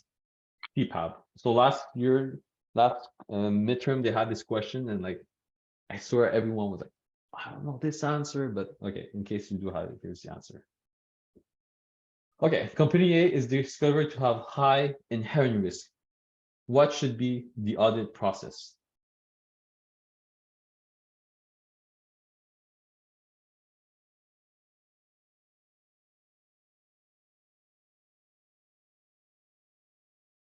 All right. So let me just ask this. What happens to your detection risk? Will be low. I think Yeah, so inherent risk is up, detection is low, and your audit process is that you're gonna be testing more. Okay. That they could issue a risk response, and that's a risk response that you're gonna be doing, right? Okay. Okay, so these questions, I didn't write the full answer. So if you want to work through them, there's a lot of answers. Maybe go through your notes and say, oh, well, this is that. That's how you're ready for more exam style questions. so. Detection risk goes down when inherent risk goes up. Exactly, right? And if I tell you inherent risk goes up 10%, control risk goes down 10%, Armand, what happens to detection risk? I don't know. It goes down what 5% or it goes up. So let's say inherent risk goes up 10% and control risk goes down 10%. What happens to your detection risk? Oh, nothing. Nothing, exactly, right? Yeah. So if both are going up, then detection risk goes down. Well, if inherent risk goes up, is it then detection risk goes down? Is it because there's too many external factors that we're not gonna like detect much? You mean like, are they both of them correlated? Is that what you're Yeah, trying yeah, in a way. So like, if there's more external factors, does it mean that we're gonna decrease detection risk because there's something that we cannot control and investigate? So remember, like, I don't know if you guys did this COM 320 and COM 401. There's like this, or I think COM maybe 210. There's a SWOT analysis. So everything that happens Yeah. externally and then internally. Well, in this Yeah. case, inherent risk is it's anything that's externally. And control risk is everything that's internally. So both are like not correlated, meaning that if one goes up, it doesn't mean anything compared to the other. But let's say one goes up, you're still gonna have to assess the control risk. And that's why I gave you, the causal framework. Right, you're looking at the control environment, all these things to see if your control risk is going up or down. But if it's inherent risk, then there's the pervasive, and then there's like more of a small accounts testing that you could do. But both are not correlated. So if one goes up, you're still gonna have to do tests for the control risk to see if it's going up or down.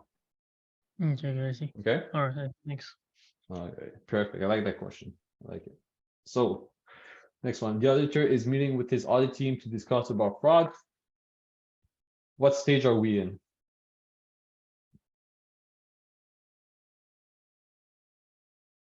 Yeah, this is a hard question, but like, we're in the planning stage, right? Because even if you don't think that it's fraud, just come with your team.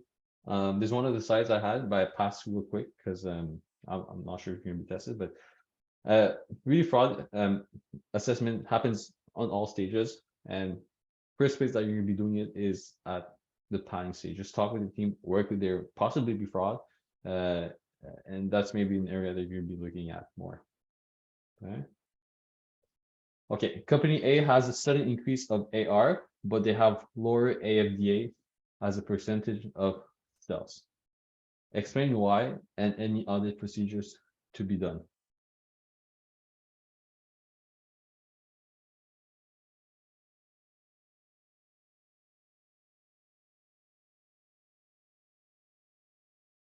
So we did this as an exercise.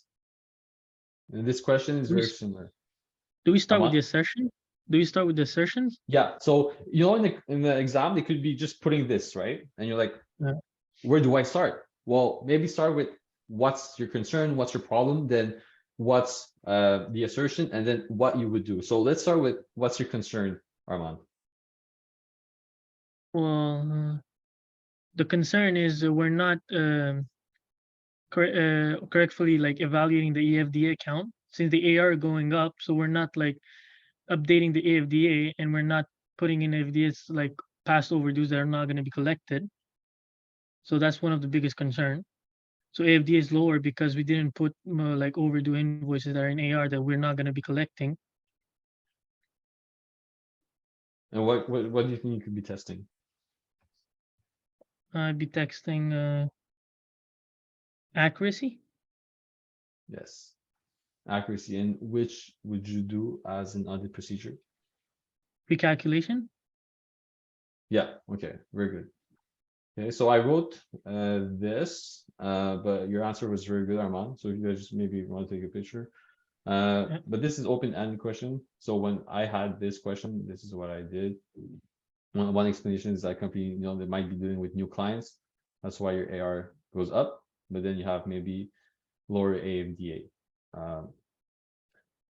But then what you want to do, honestly, is just like Armand said, if there's a dollar amount, just do recalculation.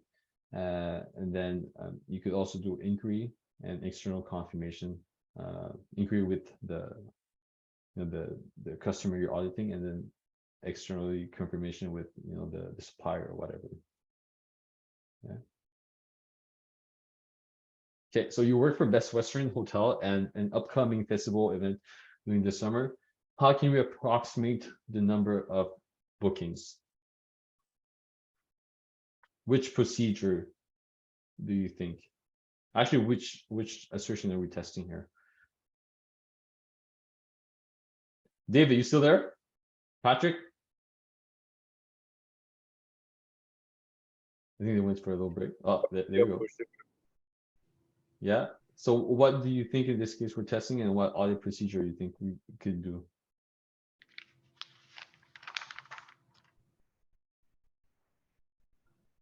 Right. Number of bookings. Number of bookings. What is that?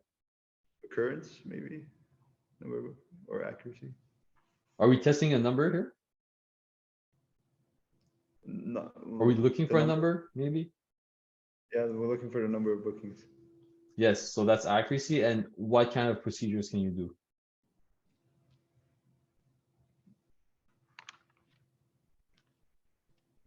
It's your favorite one, your favorite procedure. Evaluation. No, that's an assertion. Valuation is assertion. Which procedure you're gonna be doing? Recalculation. But here you work for Best Western, and it's an upcoming festival event. You're like projecting, right? You're trying to project the number, the magic number of how many bookings there will be. I would go back analytical procedures, and I would look at previous years. Exactly. Armand, yeah, go ahead. Sorry, David. Well, yeah, I would just estimate this year's. Yes, very good. Armand, you want to add something? No, I was going to say the same thing. Okay, so yeah, so you could do, maybe within industry, maybe the competitor has some information, try to steal from them because they were there last year, or maybe just if the festival happened last year, then you could do an analytical procedure to look at the projected number. Okay, I would use public data that can be found from competitors like Hilton to compare more precisely specific ratios, yada yada. Right, so in the exam, just sauce it up, guys. Just sauce it up. Put the most as you can, and really assertion plus audit procedures. Okay. All right. Company A just had one of their clients file for bankruptcy. Oh, yeah, the answer is here. Okay, why should you test their accounts receivable? So one of the company, or you're auditing a company, and then that company, one of their clients had declared bankruptcy, and what you want to do is really test for, if it's AFDA, it's more valuation, but if it's AR, it's more on the accuracy side, and you could do recalculation, you could do inquiry, you could look at past trends, look at probability of being collectible or not. Actually, Maria, just this is recorded, so you don't need to take pictures. I just remember that. So just yeah, when you be reviewing, look at my answer, but also have your own answers as well. Okay. Okay, materiality is 500K. However, a 20K error has transformed into a negative loss into a positive net income. Is this material? And as you can see, the answer is yes, because even if materiality is 500, there's two things that you have to remember. There's the quantitative, the number, and the qualitative. And in this situation, maybe you know, it was a bank covenant. Bank covenant is like when you have to maybe repay the loan. And if you know, it went from negative to positive, then maybe you don't have to repay the loan. But if it's something that would change the bank covenant, then it's material. And when you're talking about materiality, always think about the users. Okay, for them, it's very important. Maybe it's a bank. The bank is like, am I giving you the loan or not? Based on this 20K error, yes or no? Well, you have to justify that is it material based on the user or not. Okay, so maybe we'll take a 5-minute break and then we'll do the materiality case. And guys, this, memorize the template because it's going to count for 25 to maybe 30% of your exam. So it's really important that you understand this. So we'll come back in 2 minutes, everyone.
Okay. Did everyone have time to read the case? I'll take that as a yes.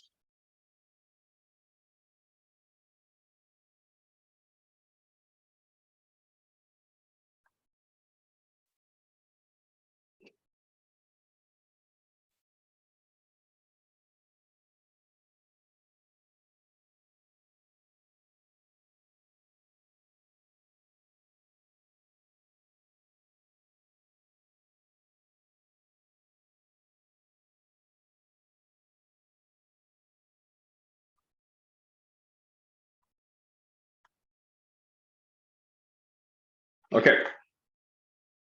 Okay. Is everyone back? We're good? Can you guys hear me?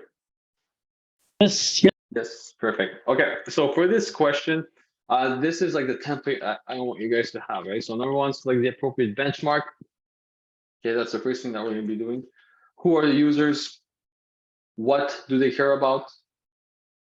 Then we're going to be like taking, okay, revenues, assets, gross profit. No, write it down, everything, and then based on these revenues, assets, gross profit, you're going to pick the one that you prefer, the one that you like the most. And then after, we're gonna go through all these like fraud risk, non-compliance with law. I'm just gonna law, misstatement in the past, significant related party transaction, changes in accounting method, major changes in operation, difficulties in intercontrols. Right. That. Okay. Nature of business, new client, public company. And then we're going to determine the appropriate percentage. And then that's your overall materiality. And that's, everyone, ladies and gentlemen, your detection risk. And so Armand, you're asking me before about inherent risk and control risk. Well, if you look here, you see all these elements are all from what we talked about, internal controls and inherent risk. And that's why we're looking at both of these, and is it going up as a risk of material misstatement or down? And that's how you get your materiality. Does it make sense? Yeah, so overall materiality is our detection risk. Exactly. Oh, okay. Is that And, mind-blowing? Is that mind-blowing, Armand? Yeah, I didn't know that. Okay, good. But the fraud risk and all that, right? Yeah. That's inherent risk. Yes. Well, fraud risk, it really depends, right? Because in some industry, there's maybe high fraud risk. Let's say there's a lot of cash account balances. Well, that's going to be more on the inherent risk, but it could be also on the control risk, where let's say you don't have any segregation of duties, and that's why there's more like rationalization from the employees to steal. So it's really either inherent risk or control risk. It could be both. Oh, okay, thanks.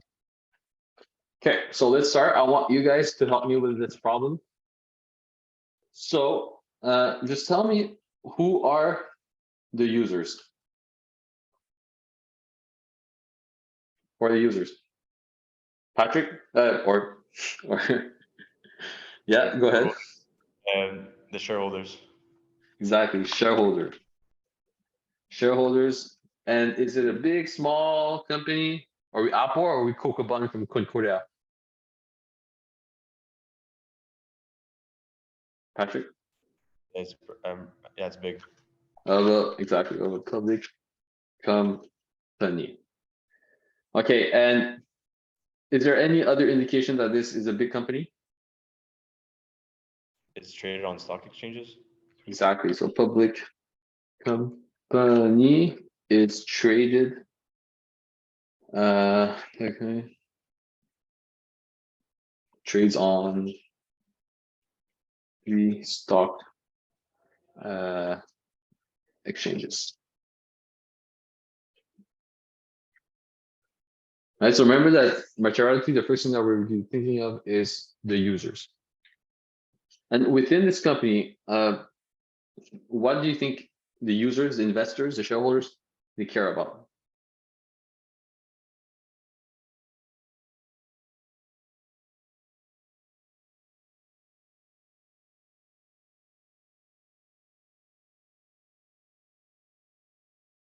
Adriana? In this case, they're going to care about the bottom line, so the net income that the company is generating. Bottom line, that's it. So we care about profitability. They want money. They care about money. And you can even say like earnings per share, whatever. Something like that. So yeah, and if we're looking at the slide with the basis, EBIT, earnings before income taxes. No, EBIT looks good. And even gross profit, right? Because that's what users care about. Okay, so for revenues, do they give us the information on revenues?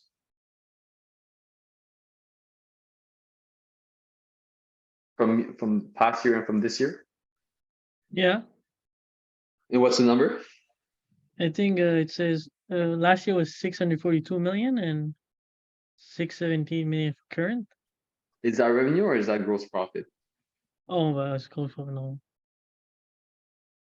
Right, so if you look It does say the revenues, the 1357 million last year Yeah, and 1432 the revenue. exactly. So we're going from 3057 to 1432. And what I want you guys to do is calculate what is this difference. Okay, so we have 1357 here, and then we have 1432, and then what's the fluctuation? Fluctuation is going to be the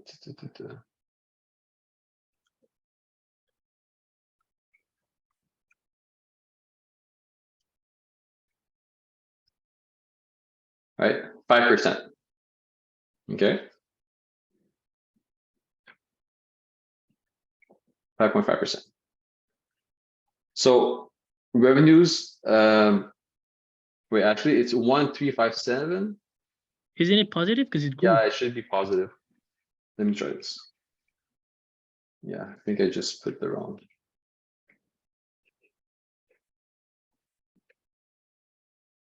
Yeah, thank you for auditing me, Armand. There you go, positive number.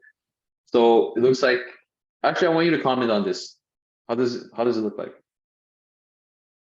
Do we get like a big fluctuation, or is it kind of pretty good? Not well, it's not a big fluctuation. It's like 5%. But I think we gotta look at the market also, to the industry, to see if the revenue, like what they're trading, like what's their product and everything, and if it fluctuates over the year. Exactly. However, we don't have that information, so the best thing that we could do is look at the other measures. So right now we're just gonna write not a huge fluctuation. Okay. How about asset, guys? Where are we going with this? With assets? Is it going up or down?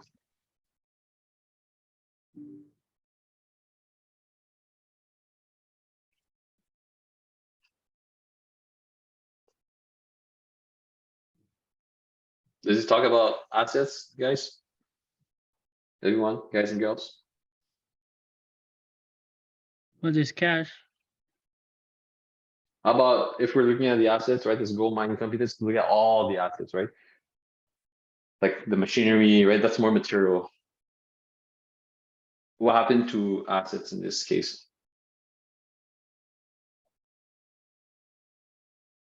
Right, so the company merged. They merged, and then was there a write down?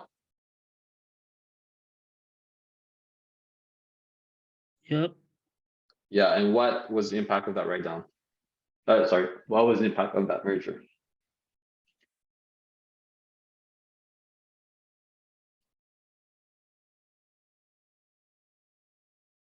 I legit said the answer. What happened? There was a write down, right? So it decreased the assets to the Yeah, carrying value. So yeah, there was no write down. And so if you look here, they have been written down by $1.1 billion. And when we look at materiality, do you want something that's, you know, a one-time event, or and that has like no fluctuation? Is that what you're looking for, or no?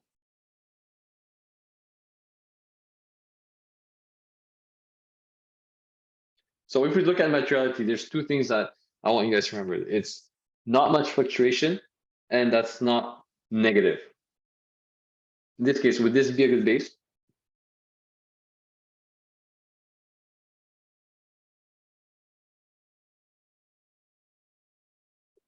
Can you guys hear me?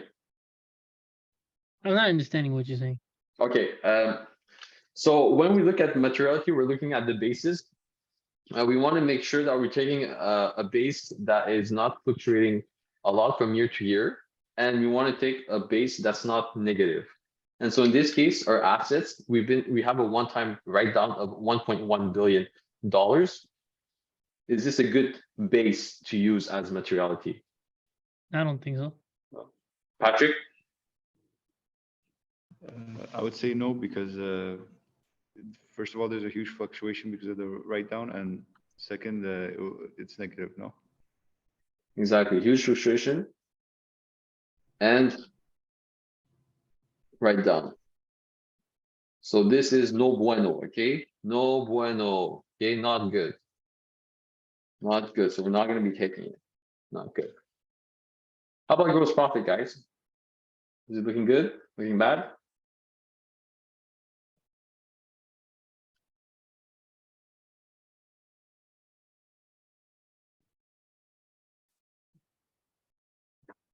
There's a net loss. So we're going from which number to which number? Torrido? Torrido, yeah.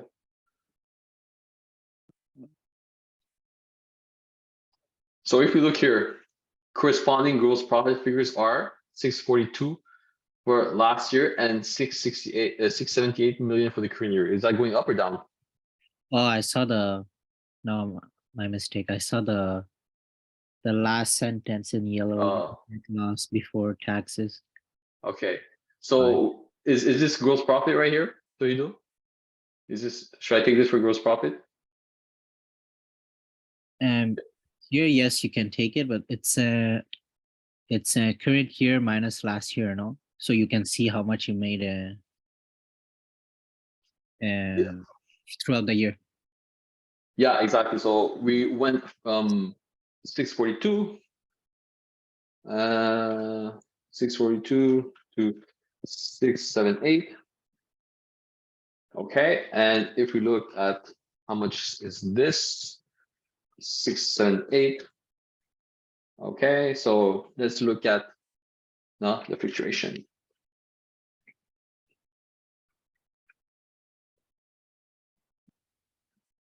So that's going to give us a fluctuation of 5.6%, right? So both of these, it's about the same thing. They look pretty good. And so now we're going to have to do a conclusion. Which one do you think that we're going to be taking? Anyone wants to try it? As their base?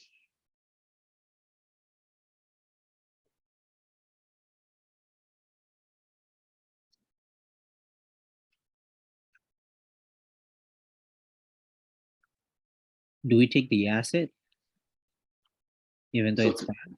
Torrido, you think that we should be taking the asset? I mean, it's bad. So it's either the revenue or gross profit that you take. Okay, so this is a big no, right? Yeah. So either revenue or gross profit. Which one do you think we should be taking? I'd say gross profit because of the 0.01 extra. Wait, so you're basing? Well, remember that we want the least fluctuation possible. Oh, so in no, this no, case, revenue. So you think it's revenue, Armand? You want to try? Hmm. Or it doesn't matter. Both are close to be the same. Okay, Torrido, you think that it's irrelevant between gross profit and revenue because both are very good? Armand, what do you think? I think I take gross profit. And why do you think gross profit? Because I mean, revenue is only revenues, so revenues fluctuate more depending on market. And the gross profit, I mean, there's cost to it also. So it's a bit correlated, So even if the revenue fluctuates, we have the cost fluctuating also. So it's like a better benchmark. Okay, I like that. Patrick? David? Yep. Basically, could we use the normalized benchmark too? Like, could we add back the write down and Yeah, use, so that's a very good point. And when I was doing this exercise, I asked my teacher if we should be doing the normalized benchmark, but no, we have to look really at. So let's say we do use it, you could have the amount, and then let's say we take it out, and it would be fine. But when we're thinking about materiality, it's really about the users. What do the users want in this case? Who are the users, and what do they want usually? Patrick, David, I'll ask you. usually it's the shareholders, investors, and they And really what- care about the earnings before taxes. Exactly. So they prefer income before taxes, but now we don't have it. We have gross profit, right? And that's our bottom line. So they prefer profit. That's why even if the fluctuation 5.6% is higher a little bit than the revenue of 5.5, which I believe it's immaterial. What do the users want? They want to know how much they're making at the end of the year in their pockets. So that's why I believe that we should be taking gross profit. Does anyone have a question for that? So we Okay. take according to the users. Armand, what's up? Oh, somebody else had a question, I think. Okay, yeah, who? Yeah, I have a question. Like, what if our gross profit, the fluctuation is very huge? Do we have to go back to revenue for that one? So let's say that fluctuation is 60%, right? Mm-hmm. Okay. Well, in this case, you would justify that, look, actually, we prefer revenue because there's so much fluctuation in the gross profit that no, it doesn't make sense. Let's say we're a startup company. 1 year we make $10 million, then the next year we make $60 million, right? But then our revenue is not changing that much. Then we would take revenue. So always assessing the situation. But in this case, let's say it's 60%. You might be saying like, this is way too much. I'd rather take 5.5% as revenues, even if my shareholders prefer gross profit. But it's just that it changes so much that I can't know. It's not a good measure of materiality from one benchmark to the other. Okay. Okay, and when you say about huge fluctuation, like how much would it be to consider it very huge? Okay. So I think that like during my exam, I had the one measure which was like, let's say gross profit, it was like 40%. Okay. And for revenue was like 28%. Okay. But like I believe that no, for the gross profit, it was a better measure. So I took gross profit. Okay. But it's hard to say exactly like what is huge because it really depends on the case. But look, if we're looking at here now, it's a mature company. So even like above 15%, that would be a lot. Right. Oh, okay. Okay. If we're talking about maybe tech startup, there could be a lot of fluctuation. Maybe 100% is not that big. So really depending on the case. But in this situation, it's really that it's a mature company and they're making profits and they're going up 5-6% only. Okay. Okay. All right. Thank you. Armand, you had a question? No, it was just because I remember my teacher, he did this case also, but he didn't go with revenue because he was more like, he was talking more about the industry. He was like, oh, you see, it's mining, so it's fluctuate a lot in the revenues and everything. So I don't know, like, do we go according to the users or the market? Yes, or? absolutely. So from what I said, just think about the users. In this case, right now we're not taking revenue. My answers are we're taking gross profit because that's what the users want. That's what they care. Shareholders, they wait each quarter at 12 when the management's talking about profit. Okay. That's why we want profit. Revenues in this case, it's not that important because they want to know profit. But let's say that you're Netflix in the first years, you do care more about revenues, right? Because maybe your gross profit is negative for the first 5 years, and if it's negative, you can't take it as a benchmark for materiality. Okay, I see. Thanks. All right. So put yourself in the like FINA bro like suit, and that's how you should think, not as an auditor, but as the users if they're shareholders. Okay. Okay. Thanks. So we'll be choosing gross profit as materiality. Okay, so why? Because it reflects the profitability of the firm, and amount is consistent enough throughout the years. Yeah. Years. Okay. Now we're going to be identify the appropriate financial data for the selected benchmark. Yeah, so for fraud risk, is there anything that you guys think that we could add for fraud risk?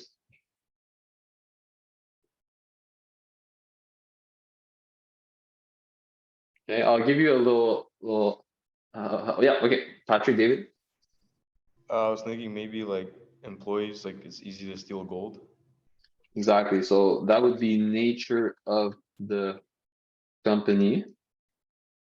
And then that would be high risk of theft. Okay. Is there anything else you think that we could add here as fraud risk? Yes. Patrick. Maybe maybe the write down, they didn't do it properly. Yeah, I like that. So a lot of estimates, right? We're talking about, oh, you mean the 1.1? Or just, yeah, I guess estimates in general, not just that one.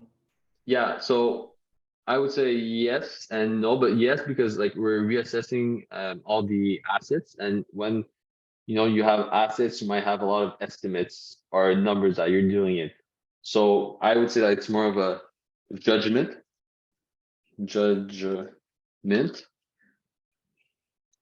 Lots of PPE, right? Many estimates. This creation, right? You have high risk of manipulation. You have high risk of fraud.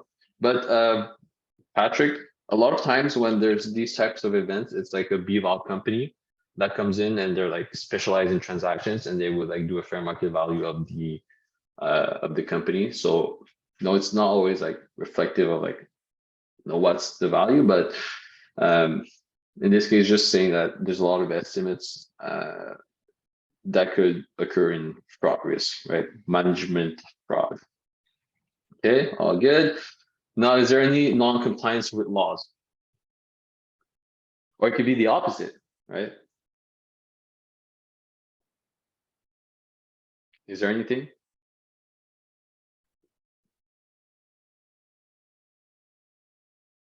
How about the CEO? Is he a good man? Is he making a lot of mistakes? Is he compliant? Well, he's a man of principle and integrity, so he's compliant with the law. Exactly. Patrick, you were gonna say the same thing? Yeah, Okay. exactly, word for word. Integrity. Okay. And he's known throughout the industry, so he has a reputation to protect. Known. Yeah. Missing. Dan, Sorry. I have a quick question. For the part one, why didn't you also use the net income before taxes for like a benchmarking? I didn't use it because it was giving me gross profit. Okay. Right, so I'm really using like what the case is, but if they do give it to you, then you will use it, right? So remember, like you have like, okay, so Ahmad, let me ask you this: if we have, wait, what was it you said? Net income after taxes or No, before taxes. Okay, net income before. Remember that there's like revenue, and then you have gross profit, and then net income for before taxes. Let's say that both of them are fluctuating at 5%. Which one would you use? Gross profit or net income for tax purpose before tax? Probably use gross profit. You sure? No, I'll take net income before taxes. Yeah, because that's like the bottom line. Yeah, because there's all the expenses after. Yeah, there's all the expenses. So that's what shareholders care more about than just gross profit. So maybe you have nice gross profit, but then you have a bunch of expenses, and that brings it to negative. But in this case, gross profit is like the bet that we could. That's why we're taking it. All right. Okay, thanks. Okay. So was there any misstatement in the past?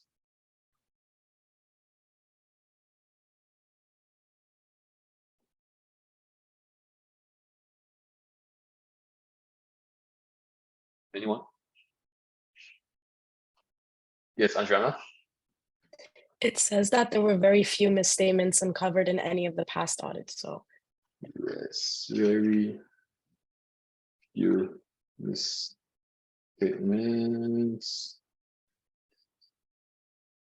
in the past. 10 minutes. And Andrea will, how about the audits? Do they tell anything about the audits, the past audits? It says that they've almost become like routine, so they're very easy to do. Apart from the current year, the past ones have been super routine. Yeah, so that's good or bad? It's a good thing. So it would likewise like increase our materiality rather than bring it to a lower number. Excellent, almost. Years. Okay. Right, is there any significant related party transaction?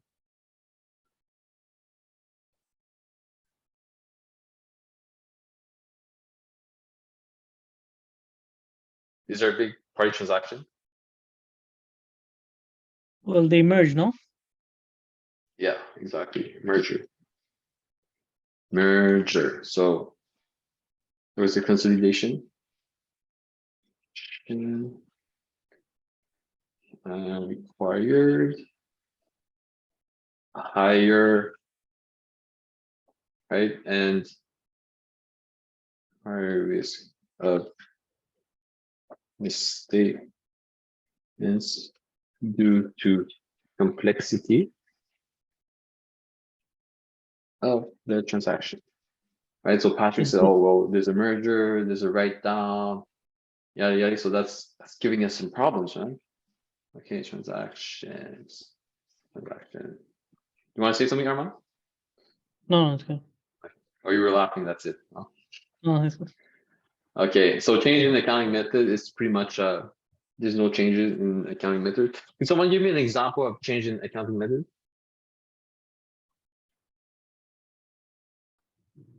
Right. How they calculate the depreciation? Yeah, so sometimes we could switch from double declining to straight line to the double declining, or even when we're going from ASPE to IFRS, right? So let's say this company is IPOing, we gotta test all the assets. We're maybe going from ASPE to IFRS. So that's one of the things that you could be on the lookout for. So 6, is there any major change in operation? Right, there's a merger, huh? So we'll write that again, but we'll just count it as one. So company merge. Okay, difficulties, internal controls. It doesn't talk about that. Won't put anything. Nature of the business, right? We kind of talked about that a little bit. What about the nature of the business?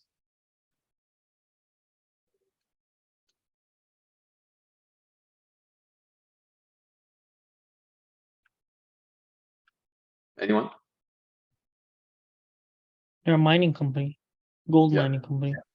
So gold mining company. So before Patrick said that the company is high risk of theft, now we're going to say that it's a gold mining company, and that's very complex. They have this new place in Canada and US. It stretches everywhere. That's complex, and that's going to give us some All hardship. right, Danny. Yes. Yes, can I Josephine? say they are public client? So for public, we're going to keep that for number 10. So thank you for telling that, but we're just going to get for So this when you one. structure the answer for this type of questions, will they list out the numbers that we have to answer each of them, or we have to structure itself as a paragraph, as telling us as a storyteller? So this is, I would say that this is like a draft that you would do, but then you would write it as like a story. Okay. Right? I just put it in key points, right? Yeah. But I would just put it in like a story and really tell them like we're going from fraud risk to non-compliance with laws and like make it cohesive. So will they expect us to write it as a paragraph, as a little analyst for this type of questions? That's a good question. I would say check with your teacher. When I did the exam, I remember I think I just did it like that. I just did it like that because that's hard. Like what I used to do is to structure my answers from the introductions to the body and conclusion. Okay, so if that's what your teacher did, then I would do it like that. Christina, You had a question? You had something to add? Yeah, I have a question because when we did this in class, our teacher said that the related party transaction was not applicable because they're not related to the other party. For significant related party transaction. Okay. So you mean it's not related? Since they're not related, it wouldn't count as it wouldn't count. Yeah, that's what my teacher said. I don't know like if that's right, but that's what he said in class. Okay. From what my teacher said, like since it's like mergers and acquisitions, right? Normally when there's a significant related party transaction, it's outside of the company. But like since your teacher said that, no, listen to him. But right now we're just gonna keep it like that, just so you guys get like the idea of like the template, the structure. But if it does occur in the exam, then I would say follow your teacher, what he says. Okay, thank you. Then in that case, you would just put it in maybe major changes in operations. Okay, thanks. Okay. So actually in this case, we're just gonna count it as once, and we're not gonna be putting it together.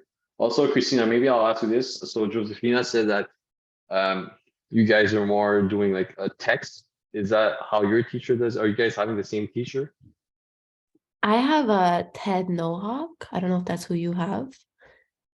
I sorry, I forgot her name, but my teacher just did it like in bullet points too. Okay. Okay, so I did in bullet points, do as your teacher did. I would say just do it in bullet points because at the end of the day, that's what they're looking for, right? So remember progress, non-compliance with laws, misstatement in the past, all these, and then just list them. Okay. If you guys want, I'll send an email, or you guys just ask your teacher. Either one, let me know, and I'll do it. All right. Okay. So number 9, new client. Is it a new client or no? No, it's not. Okay, no. Not okay, and Josefina, I'll ask you this. Public company, what do you think we should add here?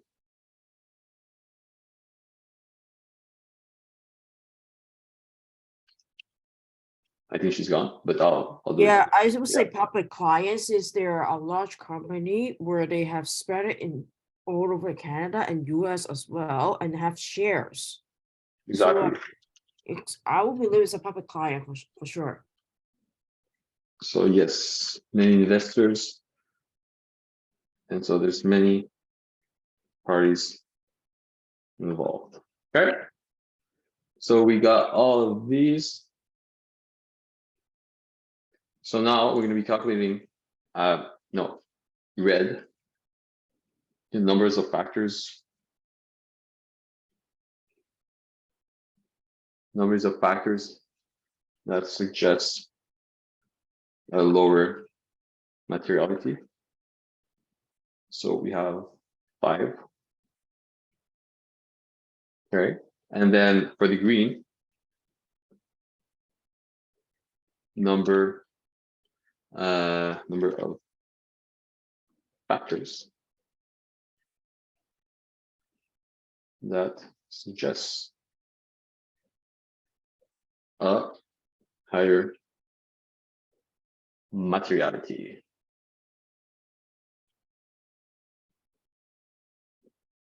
So that's 4. And so if we look at the possible range, Armand, tell me, for the possible range, gross profit, what is the amount? Gross profit, it's 0.525. Exactly. 5%. Yes, Maria? But weren't we going to count significant related party transactions and major change in operations as one? So that it's 400. So if we count, so we have, let's see. So that's 1, 2, then 3, 4, and then 5. Isn't fraud risk all one thing? I put it as 2. Oh, okay. That's why. That's 2, right? Okay. The nature, and then there's, right? So think of fraud risk. theft, and then the estimates. So I would like put two in two different brackets, but the M&A in the same category. So each of the factors is not like one thing. It's how many things are like in each of them. Does that make sense? Can you repeat that? Sorry. Like it's not like because fraud risk is one thing, like it's not worth only 1 point. It's like how many fraud risks we have. Like we have to count each one. Exactly, right? So let's say that fraud risk, you have a lot, like maybe six of them, then that would be, very material, and you would count each of them one by one because, fraud risk will not be the same as nature of the business, depending on how many factors is in each. Okay, got it. Thank you. Perfect. But I have a quick question. Yeah. Why, like, the major changes in operation, company merge, but how did this operation change? Because they were already a gold mining company. They just expanded, no? So let's say the company is from maybe the US, and then they're going to, Brazil, which is maybe a completely different, in this case, like they're talking about different countries. So that's why it kind of changes the operations a little bit from country to the other. Oh, okay, yeah, I see what you're saying. Right. Yeah, makes sense. Okay, thanks. All right. So in this case, we have the green, the possible range, and then we're going to be calculating the difference. Province equals 5% minus 0.5% equals 4.5%, right? And then if we take this number and then we're going to be dividing it by all the factors that we have. So in total, we have 9 factors, right? 5 plus 4, 5 in red, and then 4 in green, 5 plus 4. That gives us 0.5 oops, sorry. Goes 0.5%. So for each, let's say we start with 0.5%, and for each green, we're going to be adding 0.5%. Okay, so since we have 4 items that increase materiality, BT, our base should be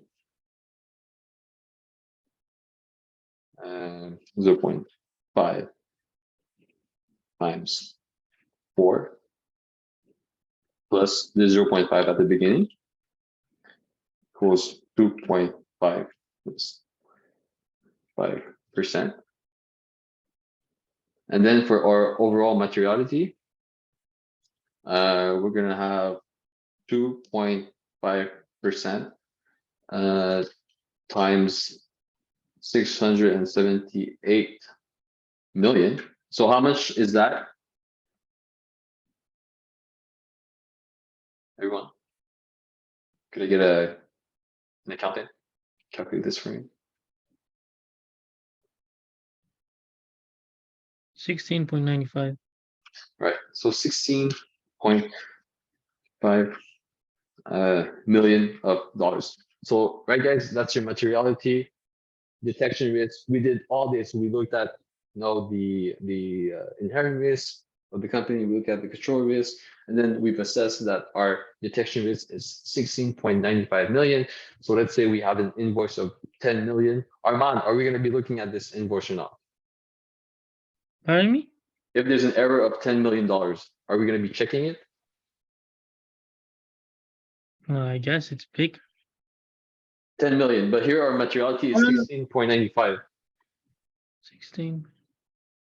0.95 Oh, million. No, I right? don't think so. No. And so what happens if we find an error of $16 million? Yeah, we should check it. Why should we check it? Because our overall materiality is 16.85 million. But it's close. It has to be exact. Then if it's close, what should we do? We check it, but what's the term that you should use? No idea. It's performance materiality, right? or PM. Right, so if that's our margin of safety, sometimes it comes out really tight, and if if like say it's a 16 million error, are we comfortable in saying that there was a mistake, that we should issue a clean opinion? No, we're going to be using our 50 to 75% range, and we're going to be working from there. And in this case, we would be looking at it. Okay. So if there's no mistake like near 16.95, we don't do anything. Yeah. So the Yeah. 16.95, it's our limit of mistake. Like Yeah. if the mistake starts going there, then we start auditing. Exactly. Except if it's like, let's say it's 16 million, then you would Yeah. use your performance materiality just to have that margin of safety. Is that good, Armand? Yeah, it's perfect. Thanks. Nicole?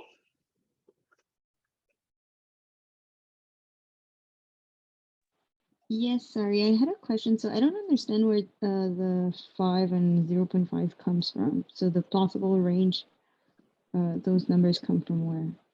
Okay, so from the theory, so I'll just show you this. I'll post this as well. So that's really just the basis that you're using. If it's EBIT, it's 3% to 7%, total assets 1 to 3%, shareholder equity 3 to 5, 1% to 3%, and you see gross profit 0.5% to 5%. Where did it come from? I have no idea, but this is like the range that you would use. We have to learn them by heart. I'm not sure if they're going to be given, but like I would say ask your teacher if it's not given, then you should have to memorize them by heart. All right, thanks. Yes, Nicole, does that answer your question? All good? Yes, thank you. Armand? Yeah, so the calculation you did below, if you could just go to the case question. Do we always do the same calculation no matter what? Yeah, exactly. You mean for the range or? No, for the difference. The range, I know it depends on what we take. But you see the difference calculation, and then you did the 0.5 time the non-materiality plus the 0.5%. Is it always the same? Yeah, so you should always take this as a template. And let's say if in your situation, you could have like 6 green and then you have like another 6 red, then you would divide it by 12. And you always take the green when you multiply the 0.5 after. Yeah, so you could start from the green and then you could increase it as many greens as you have, or you could start by the upper range and then lower it by how many red that you have. So either way would work. Okay. All right, everyone. Okay, so I'll just do this last question, and then for the other problem, I'll pose the solution so you could practice it. Probably you guys are dead right now. It's a long day. So I'll let you guys work on it for for the midterm. Okay, so so this question here, our last question. So in the exam, they could ask you, I'm just put okay. So in the exam, they could, after the whole case, they say, highlight the inherent risk factors. And how you should structure it if they ask this is that you tell the case fact, and then you explain if it's going to increase or decrease your inherent risk. And then you give an overall response and compare the change from the previous audits. Okay, so you say like, is it high, is it medium, or is it low? So let's see about the complexity. If you look at inherent risk in this case, is there anything that would increase inherent risk or decrease inherent risk as the complexity of right here, complexity? The company that we just had here. Can someone tell me a factor?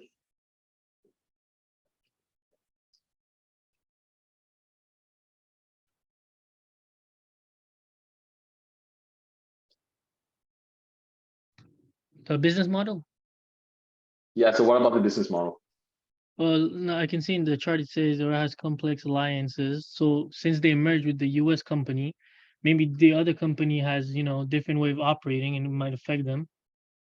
Yes, so operations all over the world. Complex process. Right, there's a merger, you said, and then there's a valuation.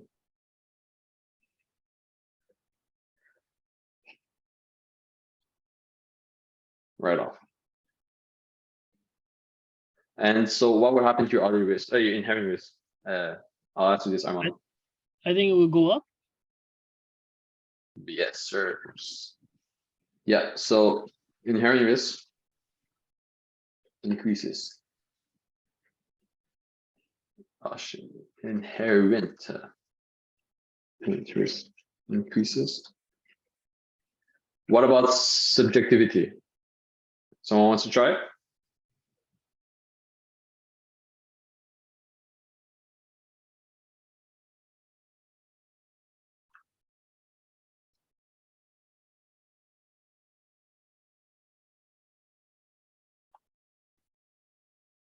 What about subjectivity?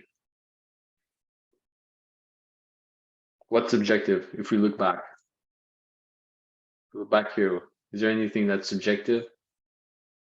Is there any estimates? Nope. Armand, you sure? Oh, my bad. I didn't see it. You're right. Right, so there's a lot of estimates, and when there's estimates, that will increase your inherent risk, right? So, okay, what Patrick said before, the write-off, PPE, right? You have like salvage value. So these are like the best estimates that an accountant can give you, that could increase your inherent risk. Is there any change?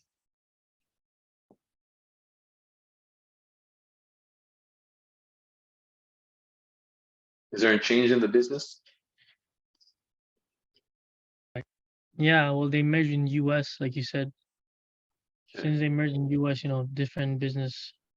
Yeah, so this model. merger, there's a lot of changes. Changes in new. That's right. They're Mr. Worldwide now with their new merger. And so that would be, and then management bias. Is there any management bias here?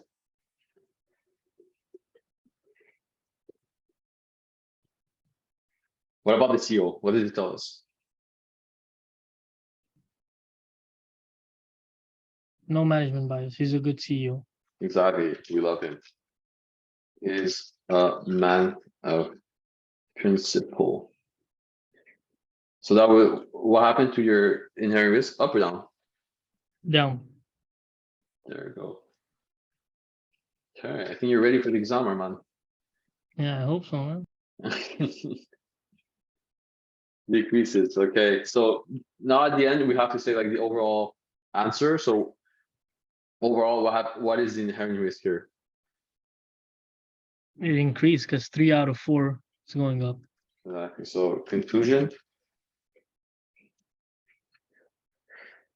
Inherent risk increases, and so does what?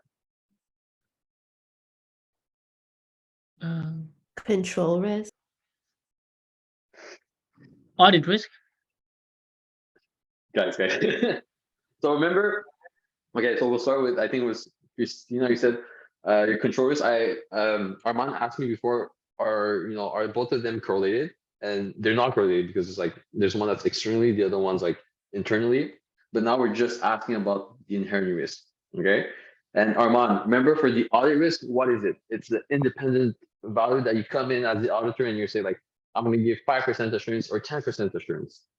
So if inherent risk increases, what happens to your risk of material misstatement? Increases. Exactly. So that's it. And so does RMM. And sorry. Yeah. I'm a little confused because my teacher said that it moves in the same direction, control risk. As inherent risk? Yeah. From what I know is that inherent risk is really like what the company can't control externally, and then the control risk is within the company. Are you sure it's not maybe the inherent risk goes up and then the risk of material misstatement goes up as well? No, because we did like this exact problem, and like he Okay. wrote like they move in the same direction, but I could email him and like I'll text you on Facebook. Yeah, just let me know, because that's too weird. But yeah, let me. Yeah, Ted Novak is really shortly.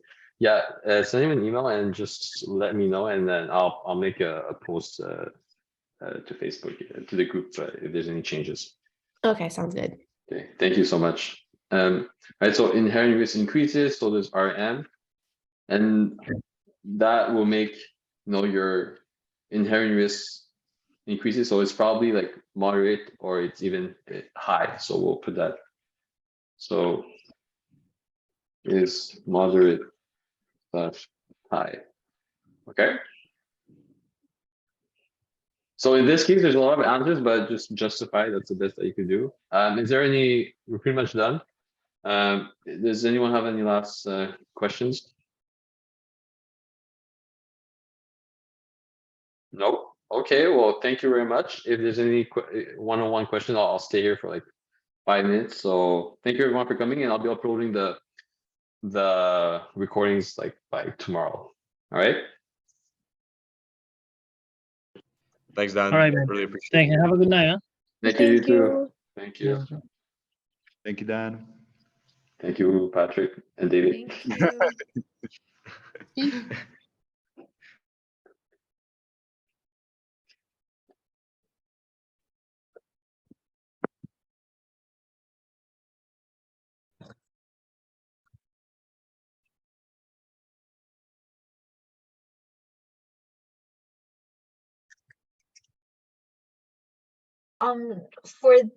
For the recording, are Give you me 2 going seconds. to- Sorry.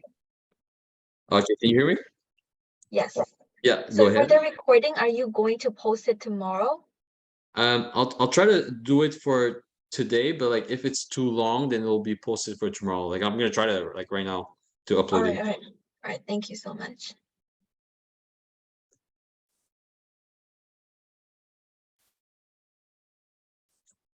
Hi, CJ, how you doing?